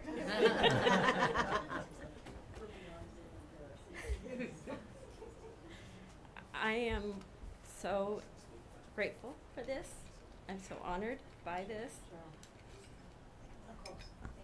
All the years I had to speak at this thing, I still hate it. It's an honor that I don't think I'll ever get over. I think today has been a very bittersweet day for us. We had a funeral for my 55-year-old cousin who was a priest at a parish in LA who went for a nightly walk and had a massive heart attack and died a couple weeks ago. So today was his service. So we've been in LA for that at the Cathedral of Our Lady of Angels, and had a sad but beautiful send-off for him, and then we raced back here for this. So this is an honor that I'll never forget. I will cherish it always.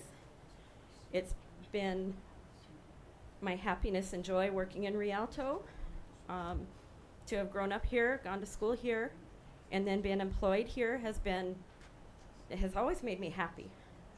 So to have this key means the world to me. I thank you. And I don't know what else to say because I'm going to cry. Thank you.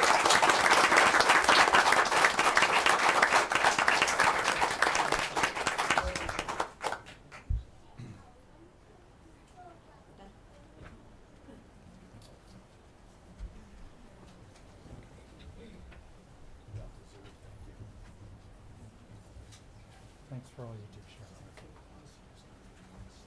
Thanks for loaning her to us.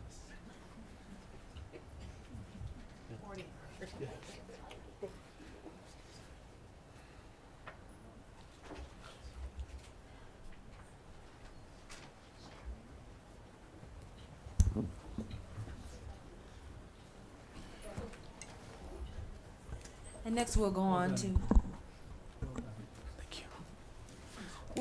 to public comments. Public comments from the floor. At this time, any person wishing to speak on an item not on the agenda will be granted 3 minutes. Do we have any? We do. First, we have Kanisha Bufang.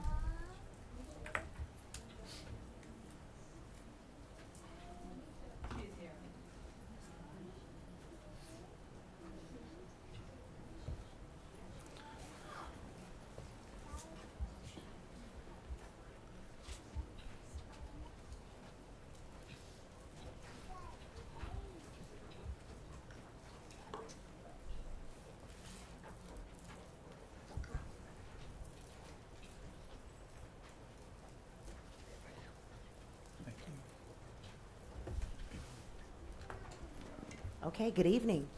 Rialto Unified Board members, good evening. My name is Kanisha Bufang. I'm the president of National Black Grads. And we host the Inland Empire High School Black Graduate Recognition Ceremony. This year we had our 7th ceremony, and it was a marvelous event. I just want to thank you. Every year we have students from Rialto Unified participate, but this year we had over 100 because of your generosity.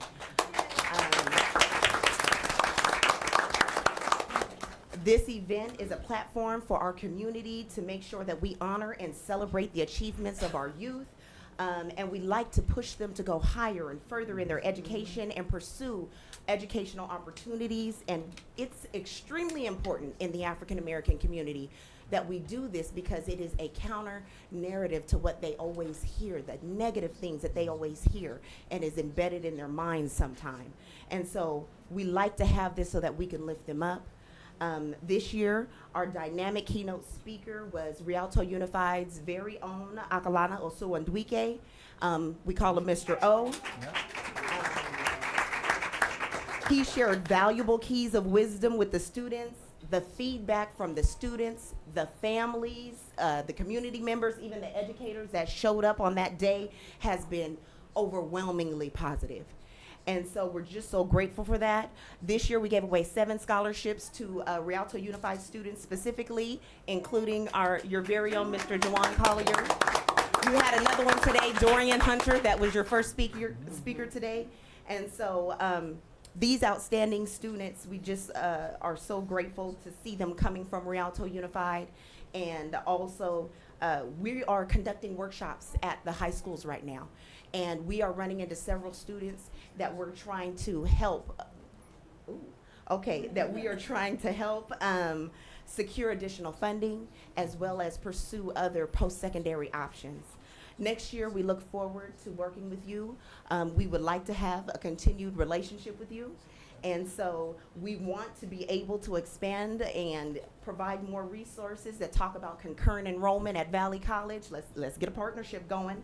We would like to support students in the AP courses, and we would also like to expose our students to historical Black colleges and universities. We are here as a community resource, and we thank you for using us, and we want to work with you. Thank you.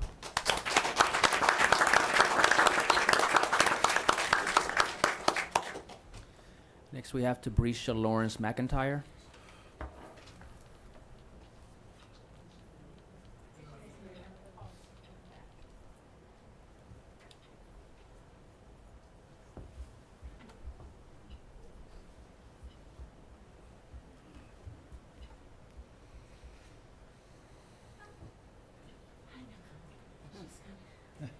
Who would have thought, right? An old Rialto alumni, track and field runner.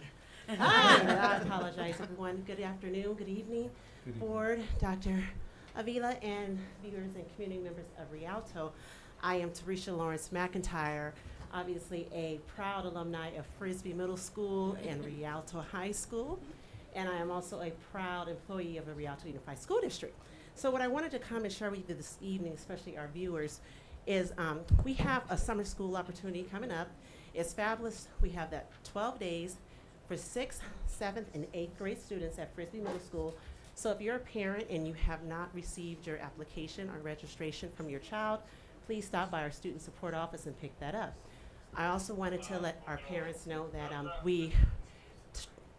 I'm so sorry. Can you hear me? Yeah.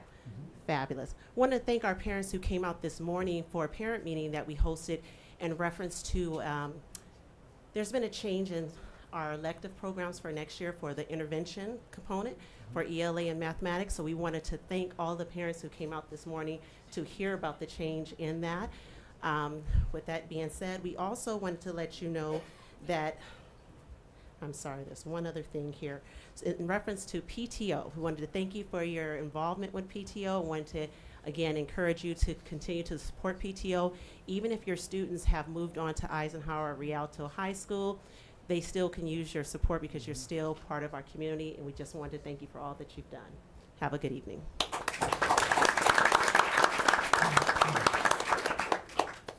Sue Robertson.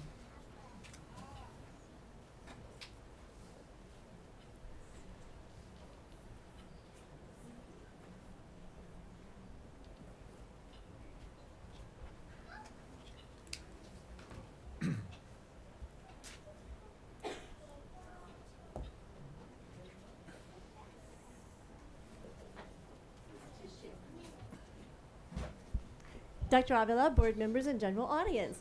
Good evening. I've been attending these board meetings for the past few weeks to demonstrate my resistance to the injustice of the beloved principal of Frisbee Middle School being summarily removed. To my surprise, this has become an educational experience for me. I've heard a lot about things in this district, one of the most common topics being special education. The April 19th board meeting was a real eye-opener. At that meeting, I heard at least 2 mothers clearly berate our Rialto teachers. One of them stating that their children are abused in our classrooms every day. Sorry. To my disappointment, not one person on that dais spoke to defend our staff. That is why I am here.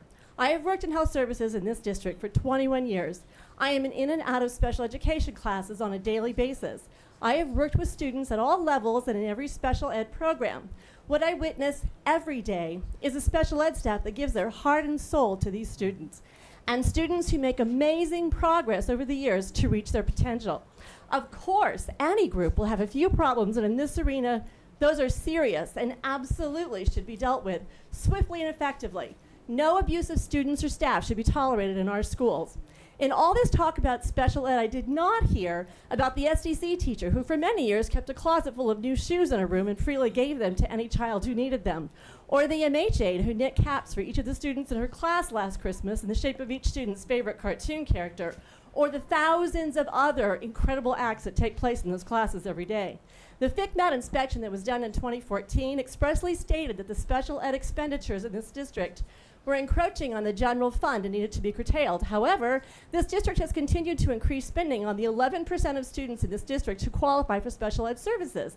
That money includes funds for one-to-one aides in non-public schools, which the FCMAT report specifically stated were already excessive. This is often done because it is demanded by paid special ed advocates. Rialto USD has even hired 5 behavior support assistants, very special personnel, to assist with some of the most challenging special needs students. Our district demonstrates every day their commitment to our special ed students. The story of the mother who told us about her son having to sit in his own waste was heart-wrenching. However, the minutes from that board meeting state that her son is not a student in Rialto USD.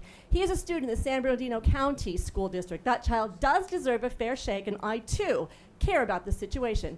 To assist that mother in her quest for fair treatment for her child, I have brought along the contact information for the school district superintendent and school board of the district that he attends. I hope that they can help her. I was glad to know that it was not Rialto teachers involved in that terrible incident, but I am distressed that it was made to appear that way. I am so proud to work with the outstanding special ed staff here in Rialto and look forward to hearing more positive news about that department in the future.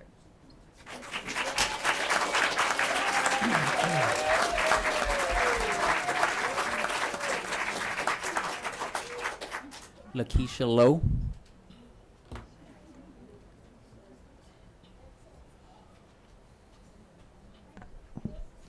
Good evening, distinguished board members, Superintendent Avila, cabinet members. My name is Lakeisha Alexander Lowe. I'm a mother of 5 students that are of the Rialto Unified School District. One is a graduate of Carter High School. I have 2 children that attend Rialto Middle School and 2 that attend Warner Elementary School. I'm currently the president of the APAC committee at Warner Elementary School. I'm also a parent leader of the Congregation Organized for Prophetic Engagement, which is known as COPE, and an active disciple of New Life Christian Church in Fontana. As a parent in this district, I'm concerned about what appears to be a school push-out problem for both students as well as administrators and employees. I know that African American students are negatively impacted by harsh disciplinary practices in school districts across the country and in this district as well. Over a year and a half ago, I took every measure to prevent my own son from being criminalized and pushed out of the school system. It was a difficult time for our family, but we persisted and our son successfully completed high school. Is currently working as a productive citizen. But the push out does not only impact students, but it impacts African American personnel as well. I'm concerned that the recent non-renewal of contracts seem to have been largely targeting African American RUSD administrators and employees. I'm also aware that these are personnel matters that require a level of confidentiality. However, my observation of the disproportionate numbers of African American staff and administrators impacted raise a deep concern about racial targeting and racial bias in the personnel matters. It is troubling to know that my children will find it difficult to see themselves reflected among the workforce in this district. Many of the African American educators and employees are homegrown and were educated in this school district or neighboring school districts. They came back to share their gifts, talents with our children. And through them, they see the hope of what is possible with study and hard work. To see them pushed out of the institution they cherish is disheartening and worthy of understanding more deeply. And to go even further, I recently encountered a situation today where the push-outs are not only being affecting students, staff members, and administration, but is now also affecting students and high achievers. There was a award ceremony for my kids in middle school where my daughter did not receive, although she is a high achieving student, was not given any accolades. And this was very disheartening for myself as well as my daughter. With tears in her eyes, she wondered, what is the point of working hard when you're not gonna be recognized? So at the close of this ceremony, we went to her teacher and asked if she would, what is the criteria for this awards assembly? Thank you. Therefore, I am here with the Coalition of Concerned Parents and Community Leaders who have signed letters and concerns of to present to school board members and Superintendent Avila. The coalition is requesting a face-to-face meeting to discuss these concerns more deeply and explore ways of strengthening and sustaining African American administrators, educators, and staff. We hope that you will take this concern seriously. Thank you. Thank you.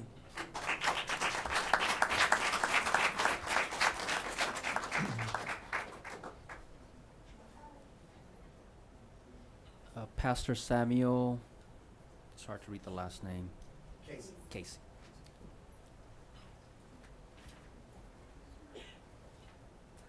If I can have all of our coalitional partners please stand at this time. Bring you greetings from a number of concerned community members, leaders, and faith leaders within this community. Good evening to this distinguished board and to you, Superintendent Avila. We're deeply concerned with we have come to coin as push out within this district. While we watched tonight great celebrations and recognition of staff of color tonight, we celebrate along with you their achievements. But however, we want it to be noted tonight with a number of letters that Pastor Tatum has here that we would like to leave on the record with you.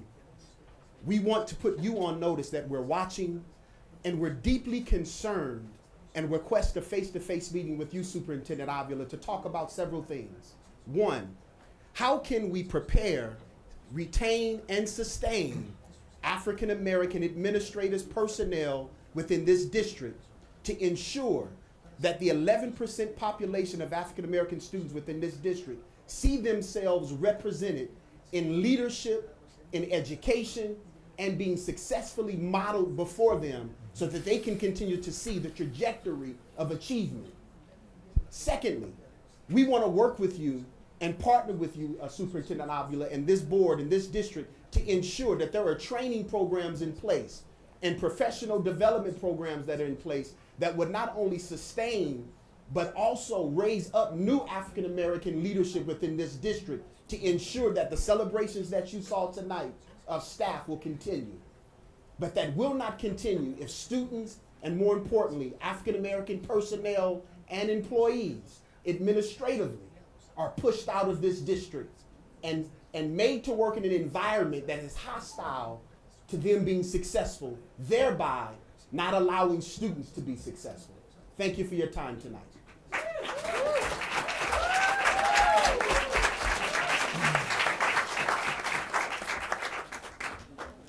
Lorette Allen.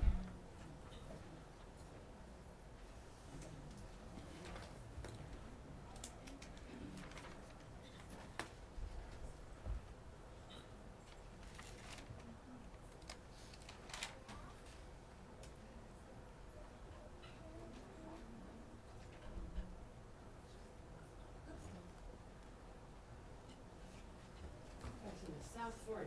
There you go. You pass that on, Shepherds?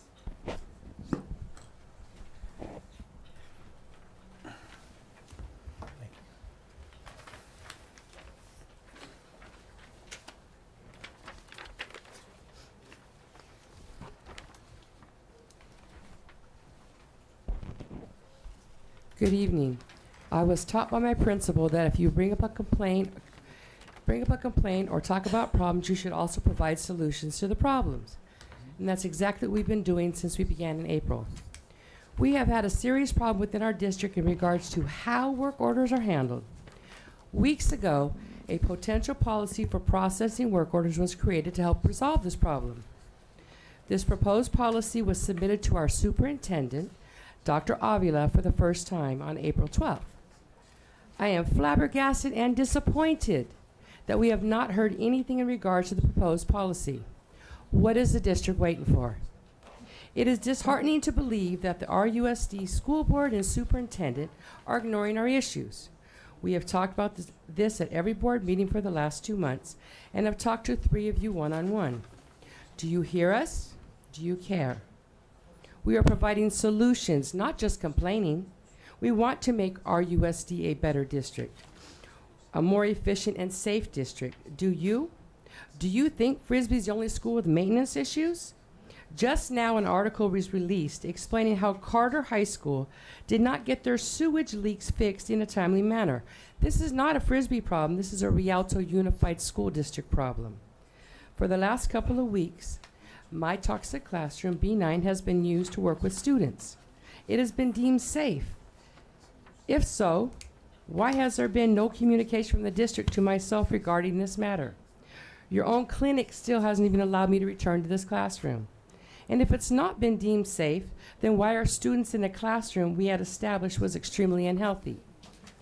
I am requesting once again that Derek Harris provide me in writing a response to this inquiry. Is B9 in the B wing safe? What are the procedures that were completed regarding issues in the B building and my classroom that proved that the building and the classroom was deemed safe and healthy for the students and teachers? It is a shame that communication is so lacking in a district that is filled with so many educated people, especially in the district office. I would like to thank Montez and Board Member Ayala for coming to Frisbee and listening to us, but I would also like to ask that you all look at the board policy we've created. We asked it to be put on this agenda for maintenance, so maintenance can be handled in a timely manner so we don't have to wait 8 months to get our environments healthy. It's very simple. We've looked at it. I would appreciate some feedback, perhaps by the next board meeting. Thank you.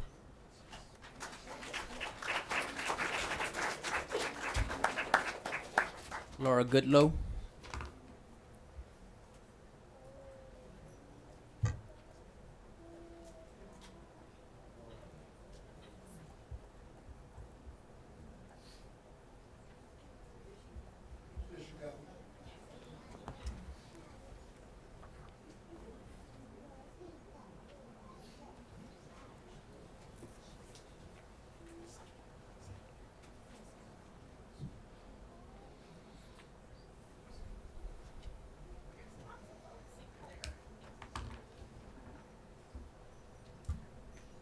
Good evening, Rialto School Board community members and viewing audience. I'm Laura Goodlow from Frisbee Middle School.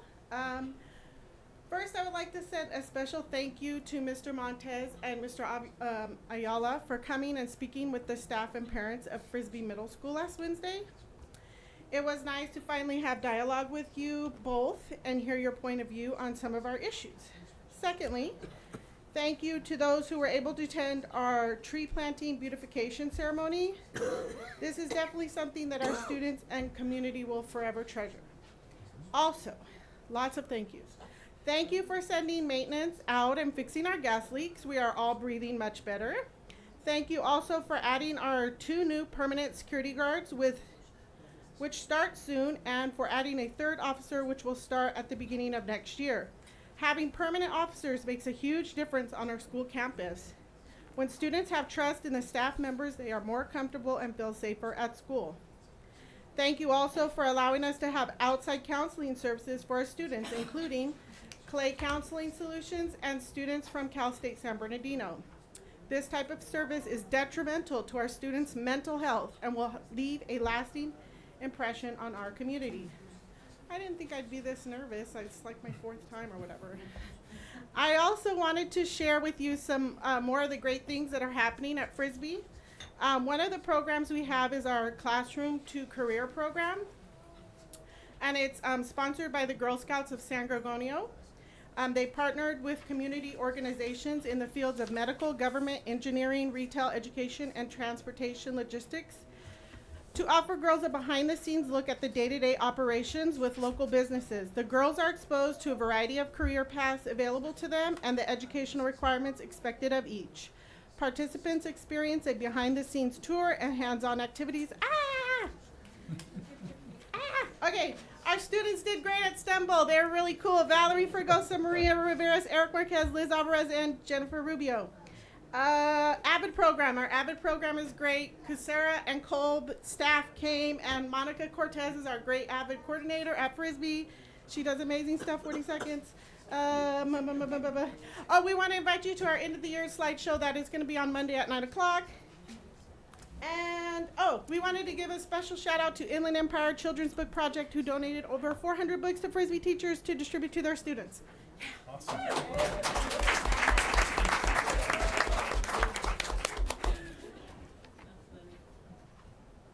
Leslie Theroff. My name is Leslie Thoreau. I'm sure board members and superintendent, you're aware that in Rialto Unified School District, according to the California Department of Education in 2016, African American student achievement level distribution overall in math from 3rd grade to the 11th grade standards were not met. 88% of African American students are below standards. In ELA reading, 74% of African American students are below standard.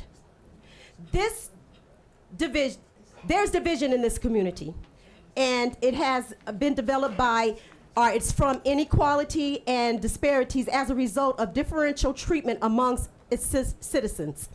We live in a world where this exists every day. However, being a role model, a leader of the Rialto Unified School District, we should make the difference in changing the lives and the way our students think.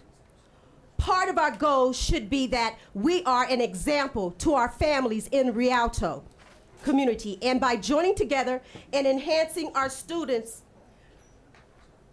while respecting our differences. Now, according to the new funding formula, that students with the most needs are supported to be addressed. I'm sorry, I'm nervous. Now, according to the new funding formula, the students with most needs are supposed to be addressed. Please explain or be clear, Superintendent, how you are going to reach out to the African American parents, community members to help with this disparity. Why is this district is causing division in our community? Why are there's division in our community and division with our children? Many of you, when we come here to the board meetings and we sit in your 5 minutes, the only thing that you guys seem to do and talk about is the accolades that you have received, the awards and the nominations for awards. I've never heard you sit down here and say anything about what we have been talking about in the past 4 meetings. You have started a brittle path of discharging African Americans administrators, following your disregards for African American student achievements. Studies around the world have proven that African American children are more than likely to succeed if they have leaders of color, such as administrators like Mr. Oso Dugrike, presidents, doctors, nurses, lawyers. However, you are erasing them from leadership. What message are you sending to the students and their families in this community? 5 black administrators out of 10 non-black were discharged. What are you supposed to think right now about the integrity, about your integrity, Mr. Superintendent, and leadership when it comes to the diversity of this community? So Thank you. I'm asking that we can start having equality for all the stockholders, such as student, community, and teachers.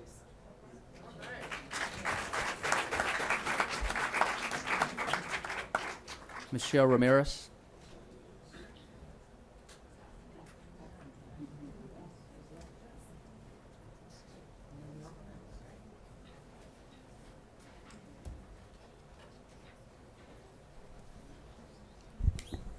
Leslie's so short. All right. Good evening. There is a belief circulating around our district, and that belief is that as a parent, if you go straight to the superintendent or the board members with a complaint, you'll be granted everything that you ask for. This is not a hypothetical belief. In fact, just on Wednesday while our staff was meeting with Mr. Montez and Mr. Ayala, we had 2 RSP teachers that had just come from an IEP meeting. And they said that from that meeting, they were told inside the meeting, if you just go and complain to the board, you'll get your way. It was almost perfect timing as a point that we were trying to get across. Just this year, we know that the district personnel forced our school to overturn a suspension and create a false perfect attendance based on a parent complaint. We know that our promotional policy was banned due to a parent complaint. We know that administrators are being disciplined due to parent complaints district-wide. In fact, some parents even go around bragging that they have the authority to get administrators fired. We know that in special education alone, there is no equity in services that are given because it all depends on which parents complain the loudest. Unless you come across certain parents that have said, do you want me to talk to the superintendent and get you into their private meetings? In addition, we also know that parents have argued with administrators in meetings and have demanded to have a phone call to the superintendent that very minute to have their way in that meeting. So what gives some parents power and others no power? What are the magic words? I think everybody would like to know that. We have parents in our district that have been fighting for help with their special needs kids and are constantly denied, while others have every service known to man, whether they really need it or not. We have parents that have complained about the safety of kids in areas that need crossing guards, but the complaint was kicked back to the site when it was the matter of the district's responsibility. We have parents asking for security on our campus, or for you to look into the trivial manufactured reasons that our principal was forced out, and they have been put off and ignored. So what makes you give in to some? Is it tears, fear, threats of a lawsuit? Or is it just one-on-one complaints that can be handled quietly so that no one sees that you're undermining your sites and your administrators? We have requested to the superintendent and to some board members that the parent complaint form be changed to 3 distinct levels of protocols, that the form be streamlined for easier understanding. We have also requested that a policy be implemented that makes the board and superintendent the last line of defense and not the first. What we would ultimately like to see is a position implemented for a public relations agent to handle all complaints directly. Just one person. We've had this position in Rialto and was very successful in years past. At that time, it was staffed by Bailey Dotson. And as it is now, all complaints go to secretaries in up to 5 different departments. And that means 5 different people are handling complaints in different ways, and then others end up directly to the board members or the superintendent. And I have a suggested job description I'd like to share with you. It's a public relations agent. Can you pass those? Thank you. All complaints would be handled consistently based on Ed Code board policies and site handbooks. This position would eliminate inconsistencies and favoritisms, as well as bring a strong sense of unity and customer care. Thank you.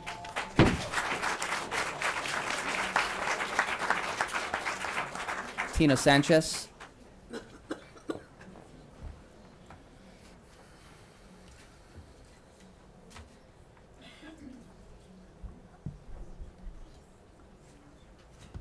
Good evening. My name is Tina Sanchez, resident of Rialto and employee of Rialto Unified School District. As mentioned at the last board meeting, Principal 1, 2, and 3 and their inappropriate behaviors should have undergone disciplinary action, but yet not even as much as a slap on the hand. Do you pick and choose which cases you want to investigate and discipline? With that said, the district unacceptable procedure and protocol would privilege administrators, lead a lot of people to believe that this was a personal vendetta or witch hunt against Mr. O. We know you can't discuss personnel matters, but we also know that there is no real backing to letting go of this amazing leader. Board members, you claim that you hear us. Yes, you hear us, but you're not listening. Students, parents, staff, and community members have repeatedly asked you to consider reinstating Mr. O. In fact, I hear some board members say how much they love Mr. O. Others claim to know him. Mr. Montes, you, the rest of the board members, the superintendent, and personnel director know that Mr. O has done nothing criminal that requires you to consult with your attorneys. So please stop implying that his termination is due to criminal action, theft, or kids, because everyone knows that if it were criminal, he would not have been allowed to remain at Frisbee until June 30th of 2017. Mr. Montes, it is apparent that you and the superintendent have a special interest in the termination of Mr. O.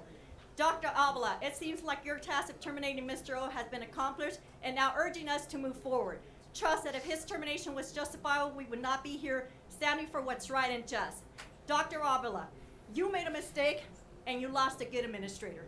Board, you have to come up with a way to stop every superintendent from coming in and subjectively disrupting our community by moving and removing our administrators with little to no factual information to support. This is not right. I repeat, board, we need a policy to keep you informed so you can make informed decisions.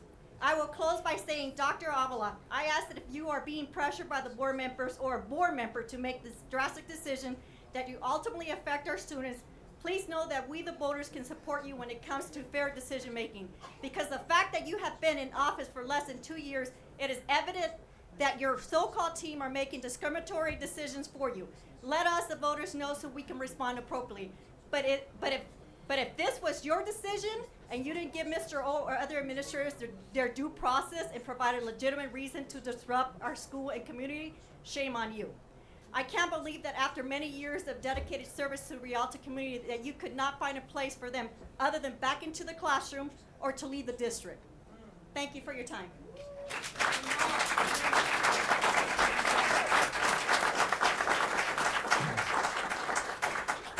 Miranda Bejarano.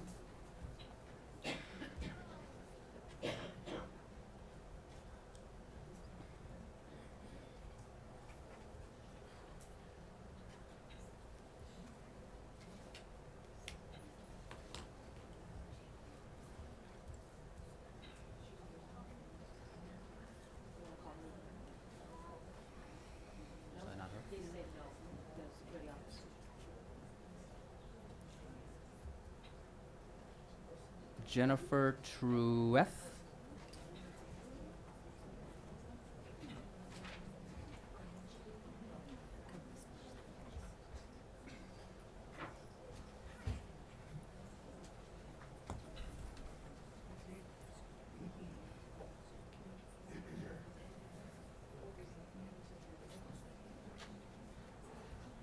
Hi, good evening. Sorry, can you guys hear me okay? Yes. Okay. I'm Jennifer Truitt. I am a speech pathologist here in Rialto. I'm here tonight with the Rialto Speech Department. Majority of our department has been over caseload every month for the entire 2016-2017 school year. At one point, 80% of our staff were over caseload. Speech language pathologists in our district do not have a caseload max, unlike general education and special education teachers. Speech language pathologists in other districts have been able to work with their union and the district to establish a caseload cap of 55 that gives them a manageable caseload, allowing them to provide quality instruction to students as well as to support teachers and families. We started out the school year with 22 positions and a caseload of about 1,100 students. Because the caseload totals have increased every month, 3 temporary positions were created in October and another district position in January. Our district struggled to fill those positions because there is a shortage of speech language pathologists and many are already committed to other districts. As a result, Rialto had to use consultants from contract companies. District employees have a lower turnover rate, which allows us to provide more consistent services to the students, families, staff, and administrators. Frustrations often occur when there is a new speech language pathologist every year. District speech language pathologists are more vested in the students, and we have the opportunity to build long-term relationships. In order to hire more district speech language pathologists, it is imperative to post open positions and actively recruit in a timely manner, which is typically between February and April. This is when students about to graduate from their master's program are looking for a job. As we end the school year, we have 26 positions and a total caseload approaching 1,300. This is almost 200 more students receiving speech than we had at the beginning of the year. As a result, the 3 temporary positions, which end next week, need to become permanent district positions. Additionally, as the caseload continues to increase, the number of positions will need to be adjusted accordingly. Thank you for your time.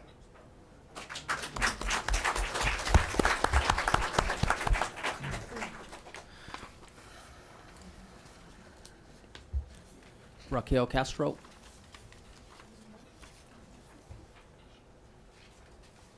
Good evening. My name is Raquel Castro, and I'm also a speech language pathologist in the Rialto district.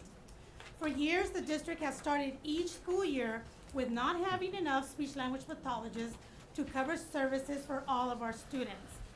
We have 6 confirmed speech language pathologists that are leaving the district. In addition to that, we have 2 who are interviewing. This will result in 12 to 14 schools without a speech language pathologist next year. Additionally, 6 out of our 7 speech language pathology assistants are leaving. This is why a competitive salary schedule is important. It is necessary in order to retain the speech language pathologists that we have. In 2008, the district lost all but two speech language pathologists to San Bernardino School District. The union and the district worked out a competitive salary schedule for that time to entice speech-language pathologists to work for Rialto. In the last few months, Yucaipa School District made their salary competitive, and they were able to fill all of the 6 vacancies that they had this year. We are no longer competitive with surrounding districts. And that's why we presented to you that information of salary schedules of the districts that the language pathologists who are leaving are going to. We need manageable caseloads in order to provide quality instruction and to stay in compliance with our IEPs. With our current district staffing challenges, this is difficult, if not impossible, to accomplish. The speech-language pathologist with longevity may be open to going to another district for a more manageable caseload, especially since there are currently openings in most of the surrounding districts. These issues have been brought up in the past with no resolution. For example, right now we have a level B complaint that was filed in February due to excessive caseloads. At this time, the complaint has not been resolved. Thank you for your time.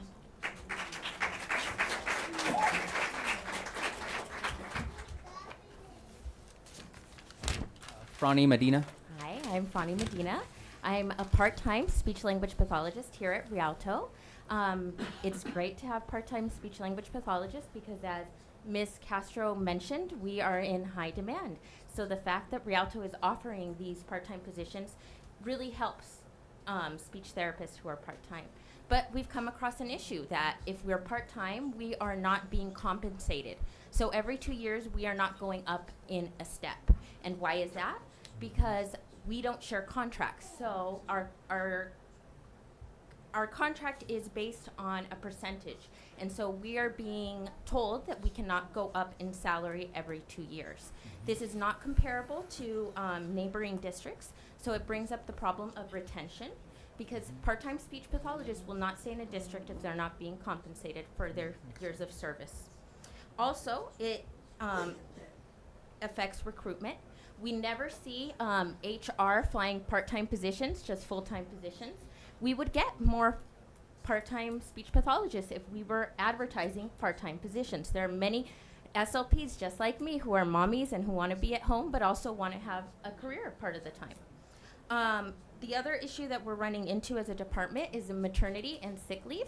I was pregnant this year, and I was gone from the end of November until April, and my position was not covered. My colleagues here, who are all over caseload, were asked to cover my position. So we can see how this is an issue, and we hear the parents. We hear you. We want to provide the best services for your students, but the district is not helping us, and they're not giving us the tools to do our job. So hopefully we can change that. Thank you. Jenna Crossley. Hi, my name is Jenna Crossley, and I'm a first-year speech-language pathologist. Tonight you've heard my colleagues speak about some of the concerns facing our department with caseload, salary, and employee retention. And now I would like to speak about my personal experience. I'm actually a third-generation Rialto Unified employee. My parents literally met because of a Rialto Unified interview. Like my siblings, I attended schools right here in Rialto. So when I completed grad school last year, applying to work in Rialto truly felt like coming back home.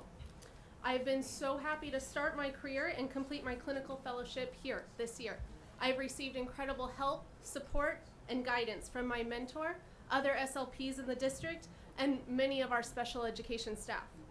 However, I will again be leaving this home at the end of this school year.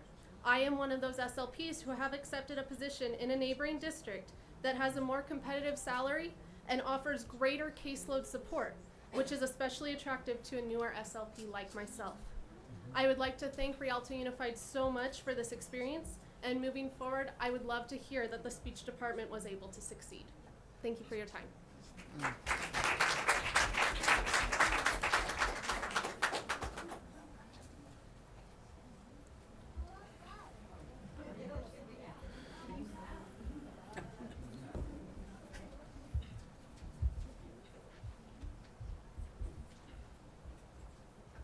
Michael Calla.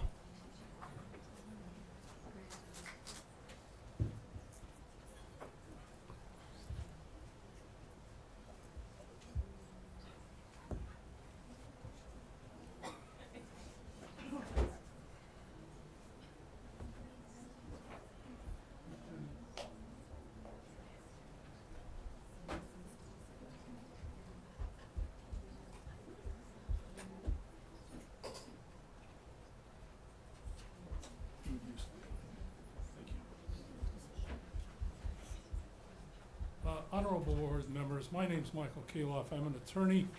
I represent an employee of the district of 27 years, Genevieve Navarez, who's standing to my right.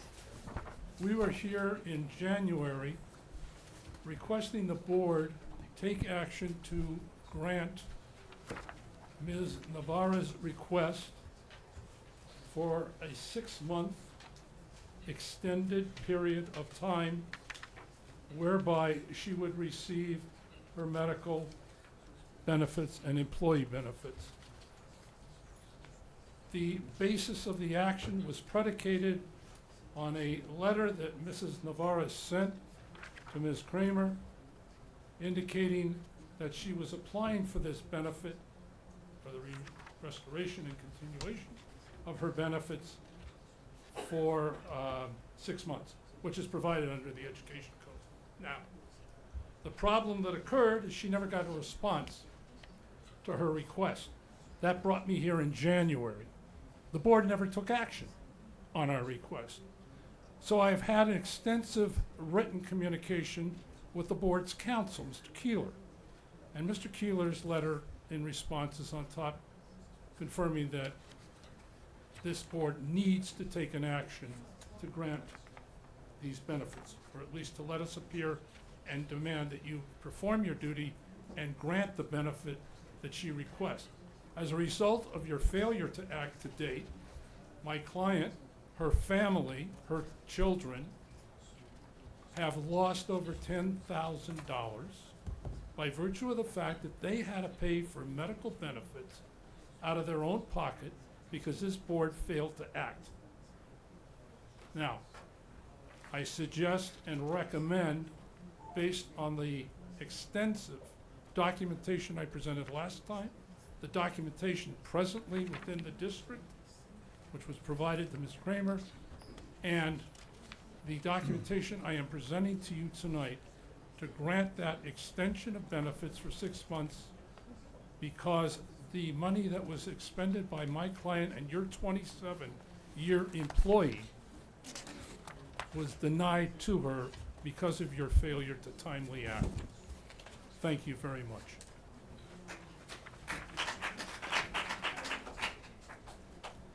Gabriela Solis.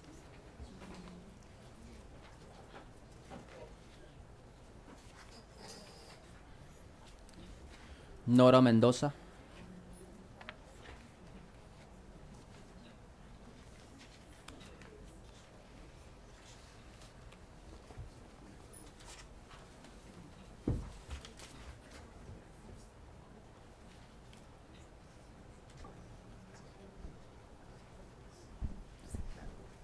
Buenas noches a todos. Good evening, everyone.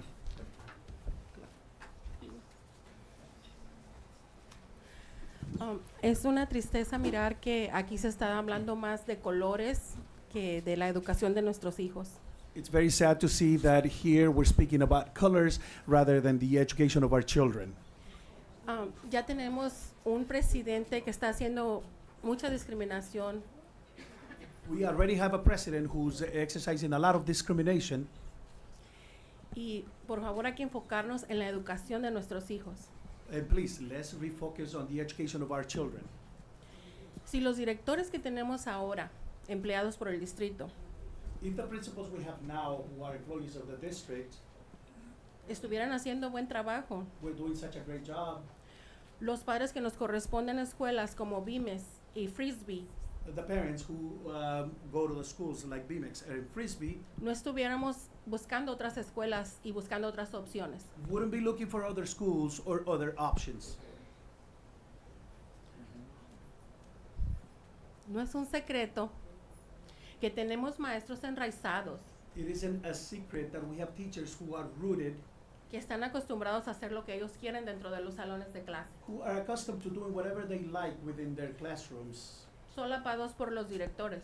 and they are protected by the principals. Yo estoy muy complacida con los cambios que están llegando a nuestro distrito. I am very pleased with the changes that are coming to our district, concentrándome más en todo lo que es la educación. and making sure that my focus is more towards the education. No se está hablando si la persona es de buen corazón, si es de mal corazón. Claro que es de buen corazón, es un ser humano.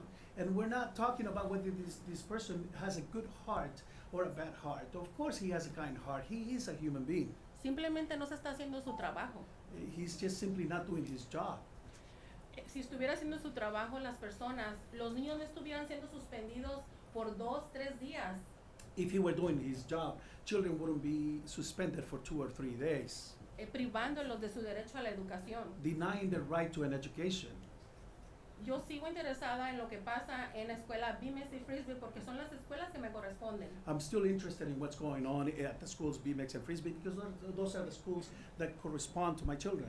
Y de verdad sigo orando porque llegue ese cambio a nuestro distrito. And truthfully, I continue praying so that change comes to our district. Nuestros niños son el futuro. Our children are the future. Necesitamos una educación digna. We need a dignified education. Respetarlos. We need to respect Para them. todos. Cuando yo vengo For aquí, everyone. no solamente defiendo a mis hijos. When I come here, I don't only defend my own children. Yo no miro colores porque así me criaron en mi hogar. I don't see colors because Mis that's the padres. way I was raised. My parents raised me that way in my home. Yo no miro colores. Yo quiero que nuestro distrito se una y haga la diferencia por nuestros hijos. I don't see colors. I want my district, our district, to unite and to make a difference for our children. Ahorita estoy en la escuela Cusera. Right now, I'm at the school Cusera, Quiero darles gracias porque and I want to thank you. la because directora Conway es un ejemplo a seguir, la verdad, that el principal liderazgo Conway, con her los padres. leadership is an example to follow, her treatment of the parents.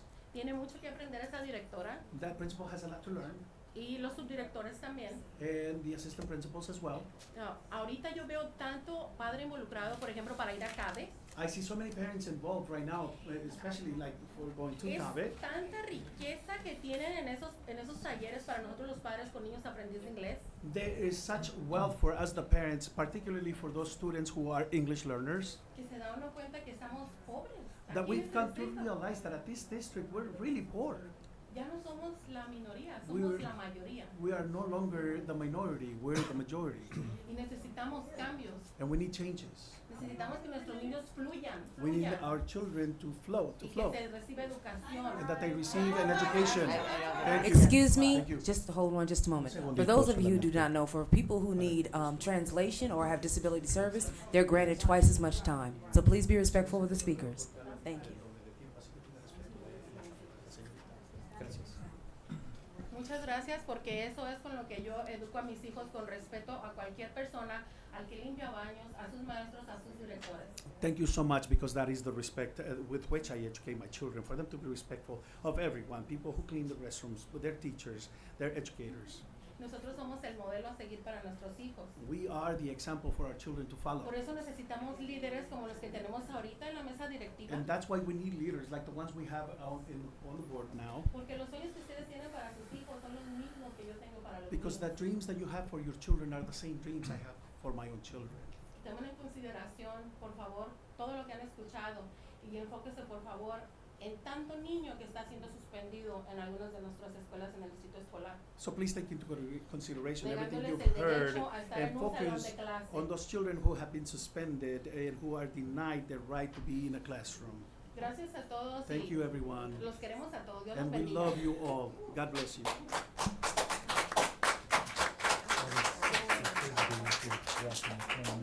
Lene Norwood.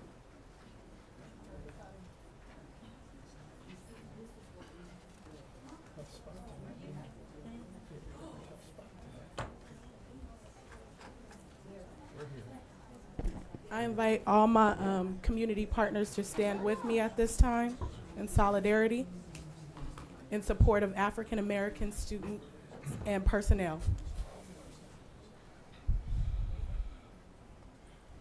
Hi, my name is Lene Norwood, and I'm here representing United Nations of Consciousness and various other community partners. United Nations of Consciousness advocates for the African American community, and we specialize in outreach programs and communication specifically designed and targeted for African American families and youth. I also am a product of Rialto Unified School District. I was a GATE student at Bemis Elementary. I attended Kolb Middle School, and I also attended Eisenhower High School. Ike Mob. Woo. My childhood home is right around the corner off of Willow and Walnut. My family still owns that home. I'm proud to say that I received an extremely high quality education that has prepared me to be a valuable asset and contributor to my community. What is quite surprising to me, though, is that when I enrolled my own children in Rialto School District at Preston Elementary, they were treated unequitably, and it was apparent to me how much the quality of education had diminished for African American students in Rialto Unified School District. It's not the same district that I fondly remembered and benefited from as a child. So it was not surprising to me to hear when I learned of the recent challenges regarding African American student achievement, disparities in discipline policies that incriminate and discriminate Black and brown youth in the Rialto Unified School District. There are some concerning equity issues also regarding Black administration in the district. Some of my best teachers who positively affected my life and I fondly still remember and think of to this day were African American educators. I'm requesting that Rialto Unified School District do a thorough analysis of the recent push out of Black personnel in the district and develop a comprehensive leadership development plan that ensures the recruitment and retention of Black personnel in this district.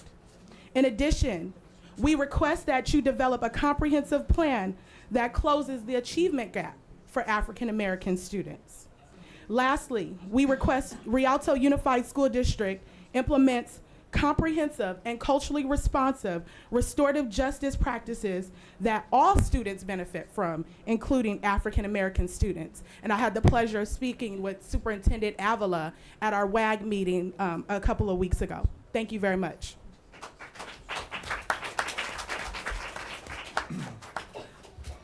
Enos Wanzer.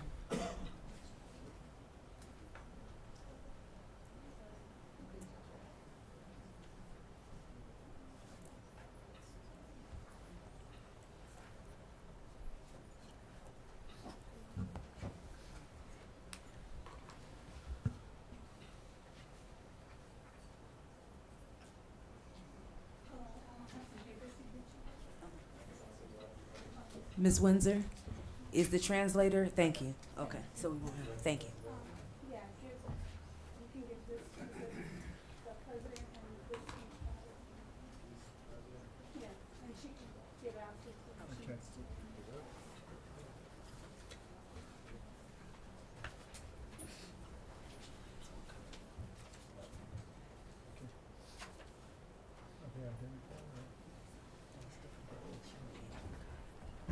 Good evening, board members. My name is Inez Wanzer, and I'm here tonight to put in a uniform complaint. I wasn't able to get it to you guys, to the office, so I'm giving it to you guys tonight. And it's in reference to my IEP meeting today. I am allowed to record, and anyone else in an IEP meeting is allowed to record if we give notice one day ahead. But any of my administrative meetings, parent conferences and things, I have asked for them to be recorded as well. I have been denied to be able to record due to my disability. I was told today by the principal of my child's school that I have to give documentation of why I need to record our meetings. It was apparent that I need to because there was an issue that another complaint that was filled out that she didn't know about, that I'm sending one to the school and one to the school district, and they're not giving the information to the principal to let her know of what occurred. My son has been stolen from at the school. My son has been bullied at your schools, and I have had to go as far as now to do process hearing for my child. He is a special needs child. He came back to this district because when he was here before, you all educated him the best you could in his special needs. We came back thinking that he would get that same education, which he was not given. He's afraid to be at your school. And I've come here, this is, I believe, my 4th time. I have come here. We need to be able to record some of these encounters because I cannot give documentation for the absentees. I can't give anything because they're refusing to allow me to record. And if that's the case, then what is the protocol if a person cannot remember what's been said? Just as the principal told me today, she didn't remember, but I have the documentation that I have provided to the school and to the board about the incident. And you all want us to write these down, but no one seems to want to give a response to them. And I think I brought that up in the last time. I'm really saddened by this issue of a color. We came from Arkansas. First I was here and we came from Arkansas. There we had the color of white and black. It's always been an issue. I came up here because my son is special needs and I'm having issues with this school district giving him the proper education, fabricating how they're doing psychological testings. They're not even requiring all the teachers to give documentation. There's all kinds of things going on that no one knows about, but they need to be recording each and every parent conference meeting. They need to be recording anything and let them know you're gonna be recording, because legally you don't have to tell them that you're recording. It just may not be admissible in court unless it's something like being heard or something. But I can record without telling you. That's what the kids do. We have cameras, it's going on. But I'm being honest, trying to tell you all, I'm recording because of the fact that I don't remember what's going on. I don't actually hear what's being said. That is my purpose, because I want to be able to go back and know exactly what is being said in these parents' conference meetings that parents don't know about, that the school district don't know about. And there's no protocol to say that we can't record, but I'm getting from the principal saying, no, do not record us. But I can't give documentation for situations of absentees. I can't do anything. Like I said, I have a due process hearing, and with that, I have no lawyer. I have to go against Rialto Unified School District in a court of law.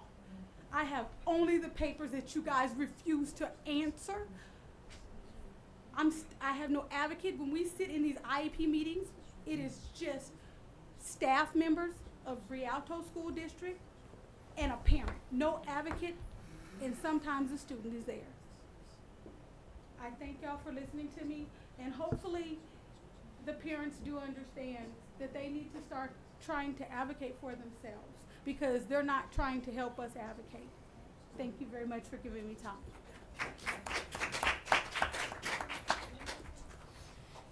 Christina O'Hanley.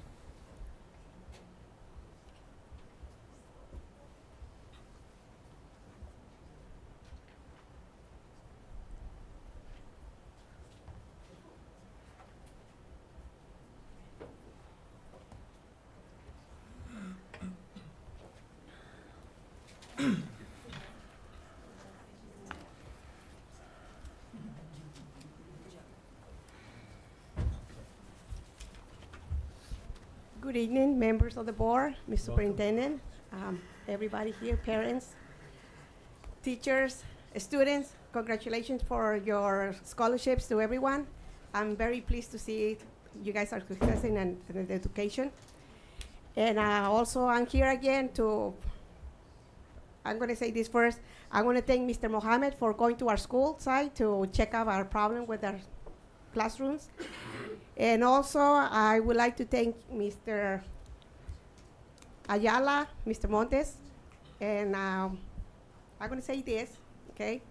At the end of our meeting, Mr. Montes and another parent, we stay talking, and when we walk outside to the street, it was in the other corner another student. I tell the kid to move into the school building until somebody pick him up. Mr. Montes stayed with us, with the other parent. And I appreciate that part. I really do. And he witnessed the problems every school size go through every single day. I'm a parent. Sometimes I make the mistake. I'm late to pick up my kid. I'm not perfect. But some of us, we take advantage of our teachers, our staff, people in the schools, and we take extra time and we leave our kids there. But I thank God that Mr. Montes was there, and he witnessed what we're going through every single day. Not only Frisbee, other schools too. And I always talking to the kids, they already know who I am and they trust me. And I talk to the parents and they thank me. And it's a lot of issues all over the district. Not only Frisbee, not only Bemis, not only Boyd, everywhere. But anyway, the other thing I want to thank for is Ms. Madrid, Ms. Valenzuela, Ms. Linda Miner for the programs they were giving to the parents at the site. And I've been attending to some of them, but I would like to see more programs for ADHD. That's my main goal. And I went to Cabot today, and one of the programs that I went to is the legislation budget. And I learned through the Proposition 58 from last year, we have $8.5 billion in there. And it's after the school side, district side, to ask for that money. And I asked them if we can use that money to help special ed. And I asked if their ADHD is included in that package, and they told me yes. It's your decision to get that money. We can do those programs. And also, I do want to give you, I know I don't have that much time. I did some research because I haven't gotten answers from you. And I went to the website. I'm sorry.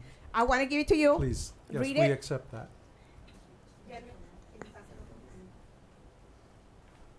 And basically what I did it because I want answers. I'm sorry, but the time is But up. thank you. Thank you. Do we have any more, Dr. Avila? Might be missing a letter, but it looks like Chris from Morris. You got one? Morris School.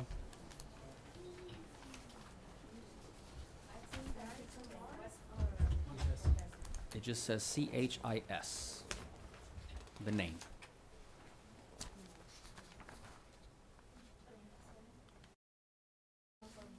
For Morris parents, yes. That's a separate one. Well, maybe we can come back if they Mhm. reappear. Francisco Valadez.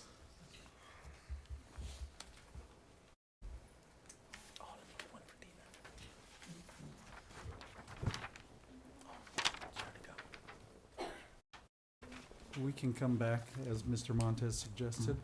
Do we have any others? Emilio Carrero.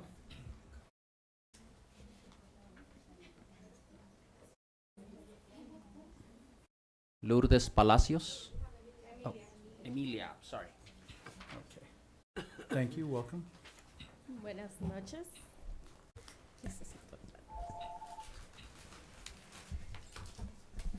Good evening. Buenas noches a todos aquí presentes. Good evening to everyone present. Es una sugerencia, algo que me gustaría. Sé que es importante el hablar y entender el idioma inglés. I have a suggestion, something that I'd like to see. I know that it's quite important to speak and understand English. Sin embargo, habemos muchos padres de familia que no lo entendemos o no lo hablamos a la perfección. However, there are many of us parents who do not understand it and don't speak it perfectly. Los beneficios de tener personal bilingüe son bastantes. The benefits of having bilingual staff are very important. Primera, se crea un ambiente de confianza para poder comunicarse cuando se tiene alguna pregunta importante, alguna dificultad o problema. First of all, it creates an environment of trust when there is an issue or there is a question that needs to be asked. O simplemente comunicar el agradecimiento sobre la educación de nuestros hijos. Or simply to communicate gratitude for the education of our children.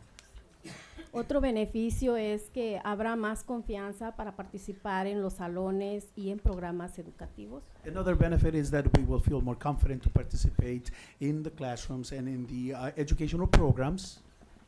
El enriquecimiento que se obtiene en los talleres educativos es mayor cuando se comprende completamente la información expuesta. The benefits that are obtained in these educational workshops is most when it is understood to its perfection. Esto nos apoya para poder ayudar a nuestros hijos y también nosotros entender más. This gives us support for us to be able to help our children, for us to understand a lot more. Al tener más personal bilingüe en el distrito, beneficia a todos, Having a more bilingual staff at the district benefits everyone. porque habrá más llamadas, mensajes, correos electrónicos en español para todos los padres. Because there will be more calls, more emails, more messages in Spanish for all the parents. Específicamente para los que no hablamos inglés muy bien. And of course, this is for those who don't speak English, right? Así habrá más padres involucrados, participarán más y habrá más comunicación hacia ellos. In this manner, there'll be more parents involved, they'll participate a lot more, and there'll be more communications amongst themselves. Y se creará un ambiente en la comunidad que beneficia a nuestros estudiantes, que son el futuro del mañana. And in this way, you'll create an environment in the community that will benefit our students who are the future of our tomorrow. Gracias por escucharme. Esto es una sugerencia a base de que he hablado con otros padres y algunos no tienen la información completa o simplemente les contestan en inglés y no les ayudan. Thank you for listening to me, and this is a suggestion based on my conversations with other parents who have called and don't have the complete information, or they're simply answered in English and they're not given the help they need. Esto no es solamente en el distrito, sino en las escuelas, y algunos que sí traducen el español lo están haciendo, pero en contra de su voluntad. And this happens not only at the district, but also at the schools. And some of those who are translating into Spanish are doing so against their own will. En veces en contra de su voluntad porque se toman el problema o las dificultades personales. Against their will because they take this problem or this difficulty as a personal matter. Thank you. Gracias.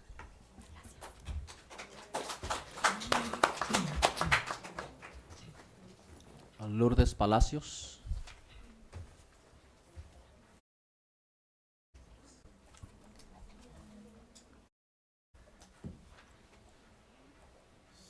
Candelaria Oseguera.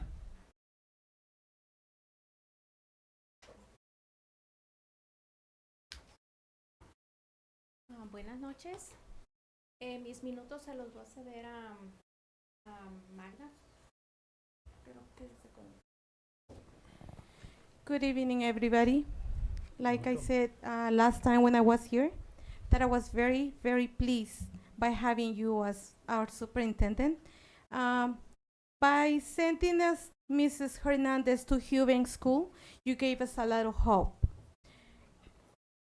Most of the parents over there speak Spanish. Sorry if somebody feels offended by that. You know, like the lady right here says, that's what she has to deal with. It's her problem, it's not my problem. Not everybody like you, like I said before, of course, because changes hurts. Why? Because they have their roots so deep down that they think they're never gonna be removed. But if they're not working, if they're not doing their job, sorry. But you know, there's more people that likes to be working. If somebody, a bad member, is not doing their job, somebody else is going to. That's for sure. That's for sure. Sorry for the people that is in pain, but you know, changes are good. We are full of colors, and it's very nice. And like la señora Nora said before, we have to be united by education, by thinking of our kids, not by seeing us as a racial problems. We don't, come on. That's what starts the problem when we think, oh, it's being racial. No, it's not. Because then I would be saying something else because I had a problem at Eubanks before. And I didn't bring that up as a racial problem. I brought it up as a problem with a member working there. I didn't have to go to court and say, oh, you know, they discriminate me. No. that was a problem with somebody working there. That was it. I didn't see it as my color, that I was discriminated by my color. No. Thank you, señor Ávila. Nosotros le apoyamos. Estamos con usted. Thank you, Mr. Avila. We support you. We are with you. Celia Zelaya.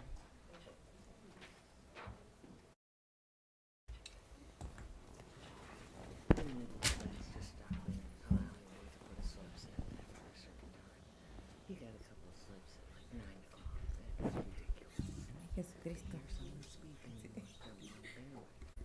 Buenas noches, miembros de la mesa directiva. Good evening, members of the board. Presidenta Miss Walker. President Walker. Superintendente Dr. Ávila. Superintendent Dr. Avila. Audiencia. Audience. Soy Celia Zelaya Sarabia I am Celia Zelaya Sarabia. y represento al grupo de apoyo para padres de niños especiales. And I represent a group of parents who support special children. Y esta noche quiero recordarles Tonight I want to remind you la invitación a nuestra celebración anual de los sacramentos the invitation to our celebration of the sacraments de los niños especiales, of special children, que será el próximo domingo, which will take place next Sunday, 21 de mayo, the 21st of May, a las 3 de la tarde, at 3 p.m. en la Catedral de San Bernardino. in the Cathedral of San Bernardino. Como siempre, será un honor As always, it will be an honor contar con su presencia. to have you present. Gracias por su apoyo. Thank you for your support.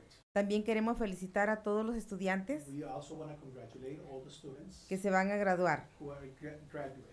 Les deseamos mucho éxito en la carrera que van a empezar. We wish you a lot of success in the career you're about to begin. Y también expresarles And also to express que estamos orgullosos that we are very proud del trabajo que han hecho nuestros maestros, of the work that our teachers have done, nuestro our superintendente superintendent, y nuestra mesa and directiva. our board of directors. Y esperamos que sigan trabajando unidos And we hope you continue working united por nuestros estudiantes. for our students. Y tengo una petición And I have para a ustedes. petition for you. Estamos cortos de terapistas de lenguaje. We are short in speech therapists. Y eso quiere decir And that means que nuestros niños no están recibiendo los servicios de terapia de lenguaje that our children are not receiving the therapy or speech therapy services como tiene que ser. as it should. Les pido que abran más posiciones I hope that you open up more positions porque los terapistas de lenguaje que tenemos because the language therapists that we do have no pueden tener demasiados niños. cannot have too many kids Hacer reportes, to write up reports, evaluaciones to write up evaluations, y dar terapia. and give therapy. Por favor, abran más posiciones. Please open up more positions. Y tenemos una felicitación especial para Joan. And we want to especially congratulate Joan. Felicidades. Congratulations. Estamos orgullosos de ti, Joan. We are very proud of you, Joan. Que Dios te bendiga May God bless you. y tengas éxito en la carrera que has escogido. And you have great success in the career you've chosen. Y sabemos que lo vamos a tener. And we know you will. Les pido a todos que estemos unidos, And I ask everyone for us to be united. que no estemos peleando. A mí me da mucha tristeza That we shouldn't be y fighting. That quiero makes me very mencionarles sad. por qué. And I want to tell you why. Porque estamos peleando colores cuando no deberíamos de estar unidos Because we're fighting about colors when we really should be united. por la educación de nuestros niños. For the education of our children. Me da mucha tristeza y como mencionó Miss Mendoza, Norita Mendoza, And it makes me very sad, and as Ms. Mendoza Norita mentioned, que ya tenemos un presidente que nos discrimina a todos. that we already have a president who's discriminating all of us. No hagamos más grande este Let's not problema. make this problem bigger.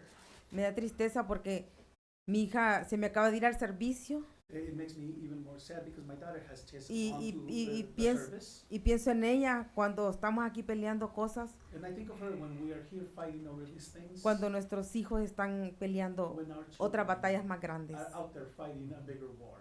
Les pido mucha oración, no solo por mi hija, sino por todos los muchachos que están en el servicio, todas las personas que están en el servicio. I ask you for your prayers, not just for my daughter, but for any other person who's out there giving their service. Y los esperamos el domingo. And we expect to see you there on Sunday. Gracias. Thank you. Mirna Ruiz.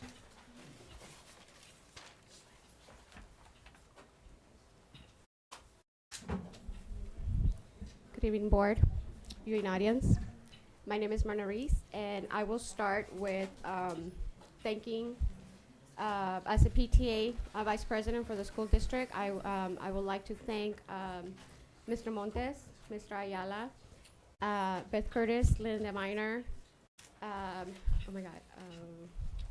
Derek Harris, and everybody else that was there present at our HSA dinner, Ms. Saida Jaffrey, Hernandez. And thank you so much for supporting our PTA. We were there honoring our parents, our volunteers. And again, thank you. With that being said, I do want to express something that I heard somebody come and speak about, and that really upset me. It is so sad to hear people here come and talk about other parents, especially when it has to do with special ed, when they don't even know the whole story. For somebody to talk about a parent that comes and expresses their concerns, what's going on with their kids, and for them to bring up that they don't even belong to this district, first of all, if you're going to speak, do your research. This specific child that you were speaking of, it is, they do live in Rialto. They belong to Rialto District. The fact that they're in a county program, that's the difference. San Bernardino County, but it's a Rialto student. So they deserve every single, they have the right to get every service from the district. And the reason why they're there is because the district does not have a proper program for this student. So let's remember that before we even speak. And I am so upset because it even brings my own experiences with the district. Nobody knows what I had to go through with my 2 kids.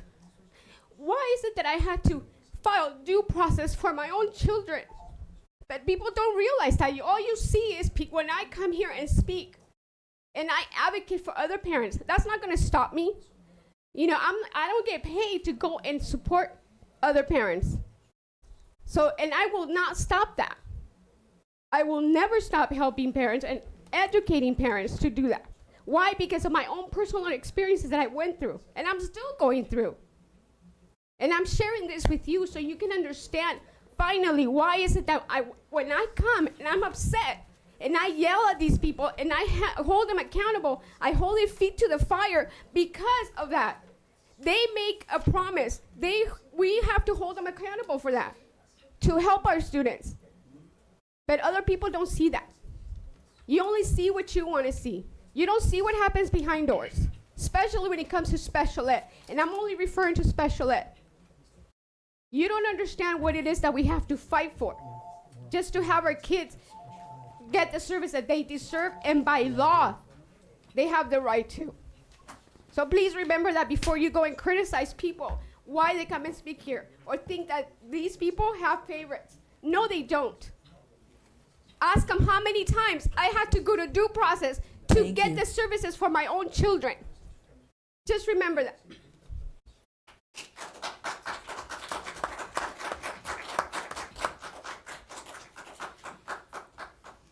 And we have one that inadvertently placed it on the agenda, but it's for a topic not on the agenda. So I'm going to ask the Morris parents to come up.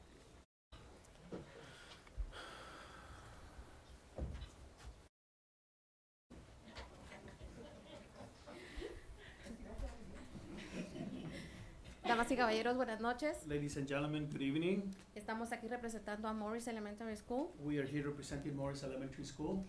Y estamos aquí para agradecer, bueno, hace 2 años atrás And we are here to thank, in fact, 2 years ago, tuvimos una promesa de ciertas remodelaciones en nuestra escuela que consideramos muy necesarias. we had a promise of certain remodeling at our school that we considered to be very necessary En términos de seguridad. in terms of safety. Hasta hace 2 o 3 semanas atrás, Up until about 2 or 3 weeks ago, gracias al señor Ávila, thanks to Mr. Avila, nuestro pedido fue atendido. our petition was attended to. Estamos muy agradecidos por habernos atendido y por habernos colaborado muchísimo. We are very grateful that you have listened to us and you have collaborated with us. Y estamos aquí para decirles que los cambios son buenos. And we're here to tell you that change is good. Estamos muy complacidos con usted como superintendente We are very pleased with you as a superintendent y a ustedes como mesa directiva. and of you as a board. Y les pedimos por favor que sigan trabajando en equipo, And we ask that you please continue working as a team, ya que nuestros hijos son el futuro de Rialto. since our children are the future of Rialto. Y si nos dividimos, ese futuro no se va a ver. And if we stand divided, that future will not be seen. Así que estamos muy agradecidos con ustedes y esperamos el año que viene So we are very grateful to you all, and we hope that next year verlos ahí para inaugurar nuestros cambios. we'll see you there so we can inaugurate some of those changes. Y como último pedido, And as a last petition, ¿podrían considerar una sala más grande para las juntas? could you please consider a bigger room for our meetings? Thank you. Have a good night. That's all we have. And now for public comments on agenda items. Any person wishing to speak on any item on the agenda will be granted 3 minutes. Do we have any? We have none. Okay. Next, we'll have comments from Association Executive Boards, Rialto Education Association, REA.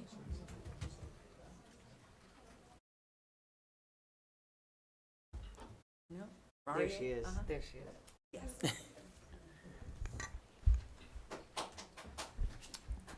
Thank you. Morris parent. That's my old school. Lisa Lindbergh, President of the Rialto Education Association. I just wanted to congratulate all the employees of the quarter and Cheryl Decker on her Employee of the Quarter.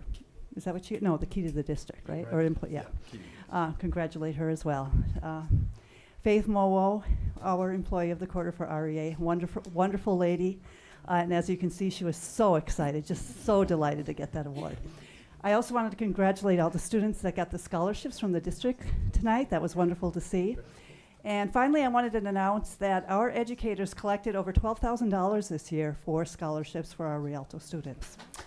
So we will be distributing those next week before the seniors fly off and go where they're going to go. But just wanted to share some good news with you. Thanks.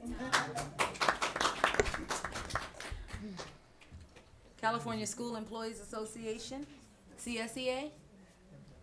Is Raquel still here? Yes. Good evening, President Walker, Board. I just want to share that on Monday, I had the pleasure of attending the first annual Latino Heritage Cultural Event at Rialto Middle, and it was very nice. It was a very beautiful event. It was awfully cold that evening, so I think that kept a lot of people from attending, but I'm looking forward to having some more successful events at that school. And I'm also looking forward to having safe graduations at the Citizens Business Bank and all the middle school promotions. Thank you. Communication Workers of America, CWA. He's not, I have, yeah, that's it. Rialto School Managers Association, RSMA.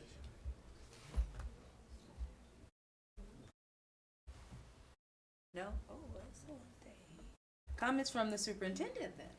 Thank you, President Walker. And May is the month of honoring various public education employees in our nation. It's kind of a sandwich for us this week. Last week we had Teacher Appreciation Week with May 10th as the day of the teacher, and also National Nurses, School Nurses Day. And next week we'll have Classified School Employee Week. We may not always tell you how much we appreciate you, but be sure to know that we appreciate you each and every day, because you are in the front lines assisting students, parents, answering phones, maintaining our facilities, transporting students, feeding our students, keeping our students safe, educating our students, and the many other things that you do on a day-to-day basis. Also, I want to congratulate all of our Rialto Unified School District students who participated in the National Black Graduation event. Unfortunately, due to a previously scheduled event, I was not able to join in, but my congratulations to you all.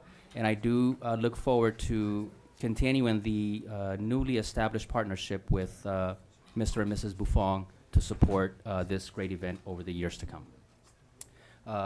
Also, I had the opportunity to be a part of a number of events over the past couple of weeks, but we want to just send a big thank you to all the FLI, graduates from Cole Middle School. I did attend their event and certainly saw the immense impact that it had on the parents who participated in the 10 different trainings that they received over the year. They were very appreciative for the opportunity to receive a lot more information on how they can become more involved with their children's education and how they as individual humans can develop their own leadership capacity. So my congratulations for those who stuck it out and participated in each of the 10 sessions there. And also big congratulations to all the schools and especially the student teams who were recognized at the elementary and middle school STEM Bowl the last week. And also big congratulations to all the seniors from Carter High School and Rialto High School who were recognized for their awards during their awards night. I do look forward to attending our Eisenhower Awards night in the days that's tomorrow. Tomorrow night. Also want to congratulate the GRIP graduation students, all the third graders at Warner Elementary School who participated in the 4 to 6 week program. The GRIP is the gang reduction intervention program that they go through, provided by our school safety staff. So congratulations to them. All the teachers at Warner High School who participated in the event. Thank you for doing what you do to ensure that our kids have no communication or contact or interest in becoming involved with gangs. Also, congratulations to our 3 students from Rialto and the many throughout the Inland Empire who were recognized last Saturday at the Link Scholarship Breakfast. I know we had Ms. Walker and really a large representation from Rialto there. So thank you all the staff who attended the event to show the support for our team and for the event and the program in general.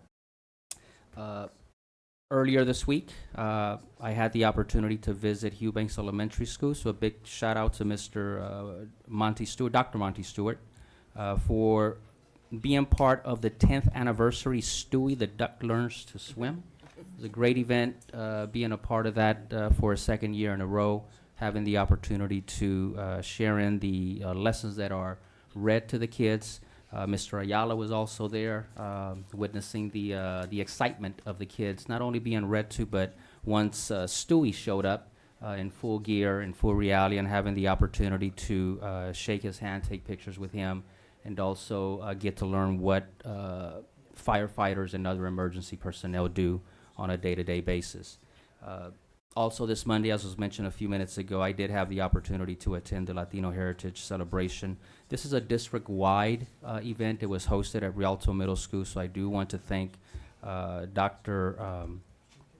Marina for coordinating. She was our district liaison in coordinating this event, but I know that it took a large team that she was able to assemble, both from the district parents and personnel from the school, to make this initial first annual event a huge success. The way that they transformed the gymnasium was just amazing. And to all the schools who participated, Carter High School participated, Rialto High School participated, and a number of other individual acts who participated representing the school. A big thank you for the huge success there. And then this morning, we honored 10 students at Rialto High School who were part of the Girls Circle activity, as we had a red ribbon cutting ceremony for our wellness center. This is the first wellness center in the district. Others to follow at our comprehensive, actually at all the high schools, including Myler. It was huge. President Walker attended and pumped up the crowd with a jazzy pep talk highlighting her high school experience. And today's experience was, for me personally, very uplifting. It signaled hope and possibility of the great things that will come from this noble initiative that we expect a lot from. Not only at Rialto High School, it is the first to do it, but we expect it from each of the high schools as they are able to set up their centers in the coming months. And also, I do want to take a minute to quickly read part of a letter I received in the mail earlier this week. And I will just read, this is from the CBAADA.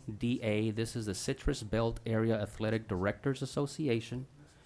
And it states in part, we are proud to inform you that Kevin Gilbreth and Rialto High School have been recognized as 2017 recipients of the CBAADA Sportsmanship Award.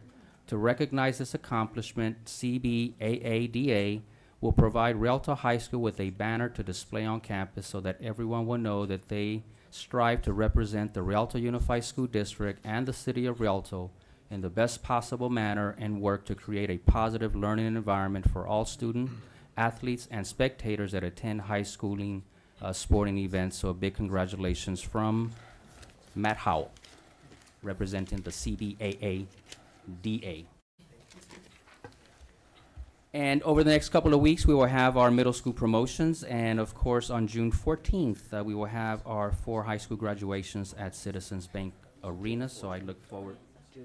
June 4th. Oh, I was just gonna say. What did I say? 14th. 4th. It'll be very late if you show up on the 14th.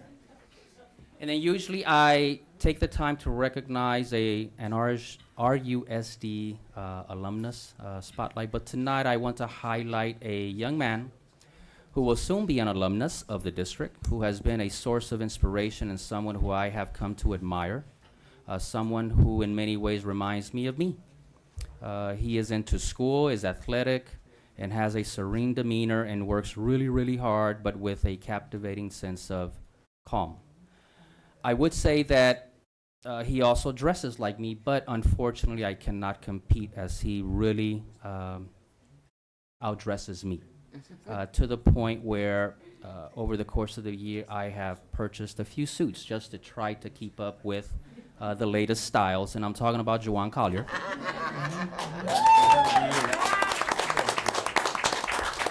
That's great. Our very own student board member. He will be graduating on June 4th with his classmates at Eisenhower High School. I have been touched by the class and poise that he has demonstrated consistently throughout the school year, joining us here at the Days. Juwan, please continue to pursue your dreams and no one else's. And although you are expected to learn and grow as a person over the years, always stay true to your core values during the good times and during the times of adversity.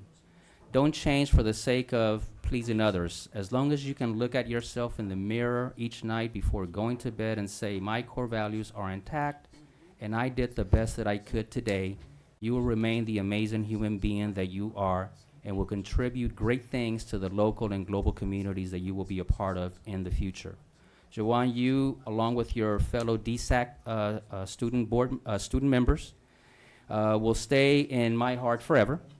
And I wish you and our graduating DSAC seniors, along with all the high school graduates, tremendous success in college, career, and above all, in life. And that concludes my comments. Well, that takes us right on into the comments from the board, and we'll have our comments from student board member Juwan Collier. First off, I want to say thank you. Thank you, Dr. Avila.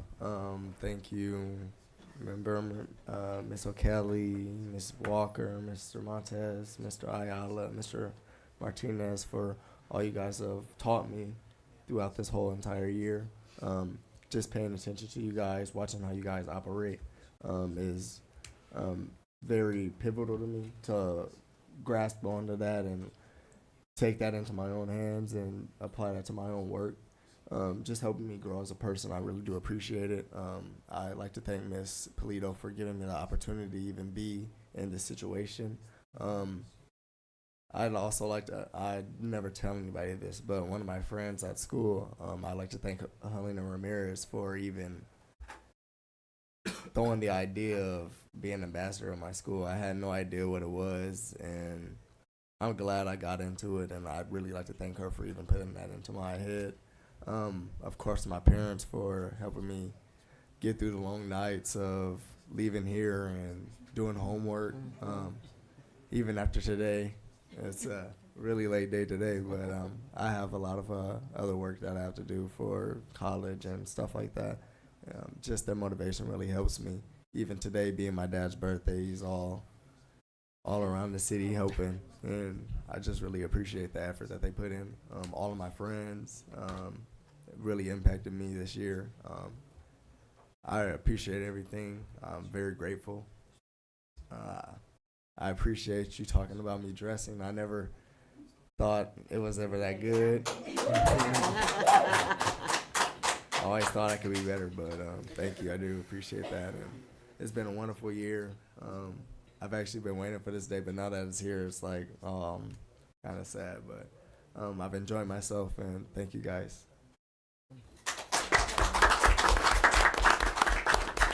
Next, we'll have comments from Mr. Ayala. Board Member Ayala. Thank you, President Walker.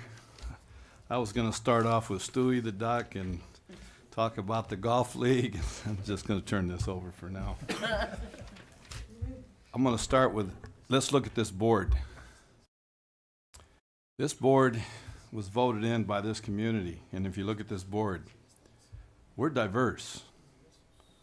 We're brothers and sisters at hearts, but we are diverse. And it's that diversity is what makes us strong, and we reflect our community. So what I heard tonight from our community may have offended some, yes, but often necessary to seek the truth. We've all heard that saying that might sound a little corny, but the truth will set you free, but that is so true. My question is that if we start dividing ourselves or drawing a line in the sand, often, like the Hatfields and McCoys, all that's left could be just dust, and this is not acceptable. So I beg you tonight to reconsider what was said tonight. Let's stay focused on what's best for our kids and our community. I'm not saying I'm discounting anything that was said, because our district is strong, like I said earlier, because of the diversity, the differences that we have. It is evident when we come together and celebrate like we did at the putting on the Ritz, and our kids sing their hearts off to entertain us, and we see the diversity up there. I can't tell you how proud I feel when I see those kids performing, how proud I am to live in Rialto, how proud I am to know that other districts don't do this. We are special, but being special also has its challenges. So let's never forget where we came from. We know the challenges on both sides. One of these days we're going to come together, and I think those days are near, where we come together, as you see this board, and that's just five of us here. Our whole community comes together. Just imagine how strong that's going to be. You know, we are family, and family talks with respect. It's not what is said, it's how it's said. You've heard that before too. And this might sound a little corny too, but let's stay impeccable with our words. That might sound a little confusing, but if you watch TV, watch the way Mr. Andy Griffin treats people, and that's a good example of being impeccable with your words. Thank you, parents, for having the courage to come up tonight and share your points of view. We need to hear from you. Thank you. Next, we'll have Board Member O'Kelly, Nancy O'Kelly. Yes, thank you. First of all, Juwan, I want to tell you it's been a pleasure having you as a board member this year. We've all enjoyed it, and I know we all wish you the very best. And I noticed tonight you did seem a little sad compared to usual. So the reality of it is hitting you, and it's a joyful time, but it's a sad time. But think of your new adventures ahead, and you'll get over it. And you have to come back and let us know how you're doing. Okay. I also want to thank the people who came up and spoke tonight. We do need to hear from you. I took some notes. I know the superintendent was taking notes. We do have several things we need to address and look into and make sure that we are providing the very best for our students. I've been a part of this district for 37, 38 years now. And I'm extremely proud of this school district. And I've seen us go through all kinds of different, some highs and some lows. But we are a family, as Mr. Ayala said. And every board member here and the superintendent wants the very best for every student in the Rialto Unified School District. And we will do our best to meet every need however possible. So please trust us on that. I want to also congratulate all the award recipients tonight. It was a wonderful night of positive recognition for employees and people who definitely deserved recognition. We are very proud of them and happy that they are part of our district. I also want to commend Eisenhower Principal Scott Sparks. If you have driven down Baseline lately, you will have seen his outstanding tribute to his distinguished scholars. Distinguished scholars are students that are graduating with a cumulative grade point average of 4.0 or higher. That means they got straight A's throughout high school, as well as most of them took AP classes, which is how they attain maybe a 4.5 or a 4.6 grade point average. And what Mr. Sparks did was he had a beautiful green Eisenhower Eagle flag made for each distinguished scholar, and it had their name and 2017 Distinguished Scholar, and he hung them from the lampposts along Riverside, along Baseline in the Eisenhower area. And I thought, I really, Mr. Sparks, my hat is off to you. That is the very best way I have ever seen to honor those outstanding students. And I know I've already heard Rialto High has said they're going to steal it, and I'm sure Carter will, but I can't think of anything better than to have those flags for all three high schools every year at graduation time. I think it's just a beautiful idea. They came up with the idea. Oh, they did? Where are theirs hanging? On campus. Theirs is on campus. Oh, theirs on campus. So theirs is on campus. Okay, well, I'm sorry. I did not know that. Anyway, I think it's a great idea. No. But we have, the point is, let's get them out there in public where people driving by can see them. I didn't know about the Carter flags because they're on Carter's campus, so next year we'll work on that. I also want to commend Carter High School and Rialto High School for their senior awards nights. I attended both of them, and they were marvelous. I mean, a lot of students received scholarships, and they received their recognition for their grade point averages, their cords and their sashes, and everything to wear at graduation. So it's an exciting night. And that I'm looking forward to attending Eisenhower's tomorrow night. Eisenhower's Awards will be tomorrow night. Also, I'm looking forward to attending the We Honor Our Own on Friday night, where we honor our employees for their years of service, whether it's 15, 20, 25, 30, or they're retiring. It's always a great event. And we pay tribute to those who have dedicated a good portion of their lives to the Rialto School District. And then I'm going to top off the week with Eisenhower's choir concert, spring concert at Carter High School on Saturday night. If you have not seen Miss Chamberlain's Eisenhower choirs perform, you are missing a great show. You would pay money, big money, to see this show somewhere else, and they do it for hardly anything. She is a multi-award-winning choir teacher, and the kids put on a great show. So if you can, please come out on Saturday night and see their show at Carter High School. There's one at 2 o'clock and one at 6 o'clock. And then I'm going to finish because it is getting late and we need to move on. Thank you. Board Member Montes. Thank you, Board President, Ms. Dina Walker. Good evening, everybody. Buenas noches. I just want to begin by congratulating Juwan on your next stage of your life. I wish you the best. Thank you for everything that you have done on this board.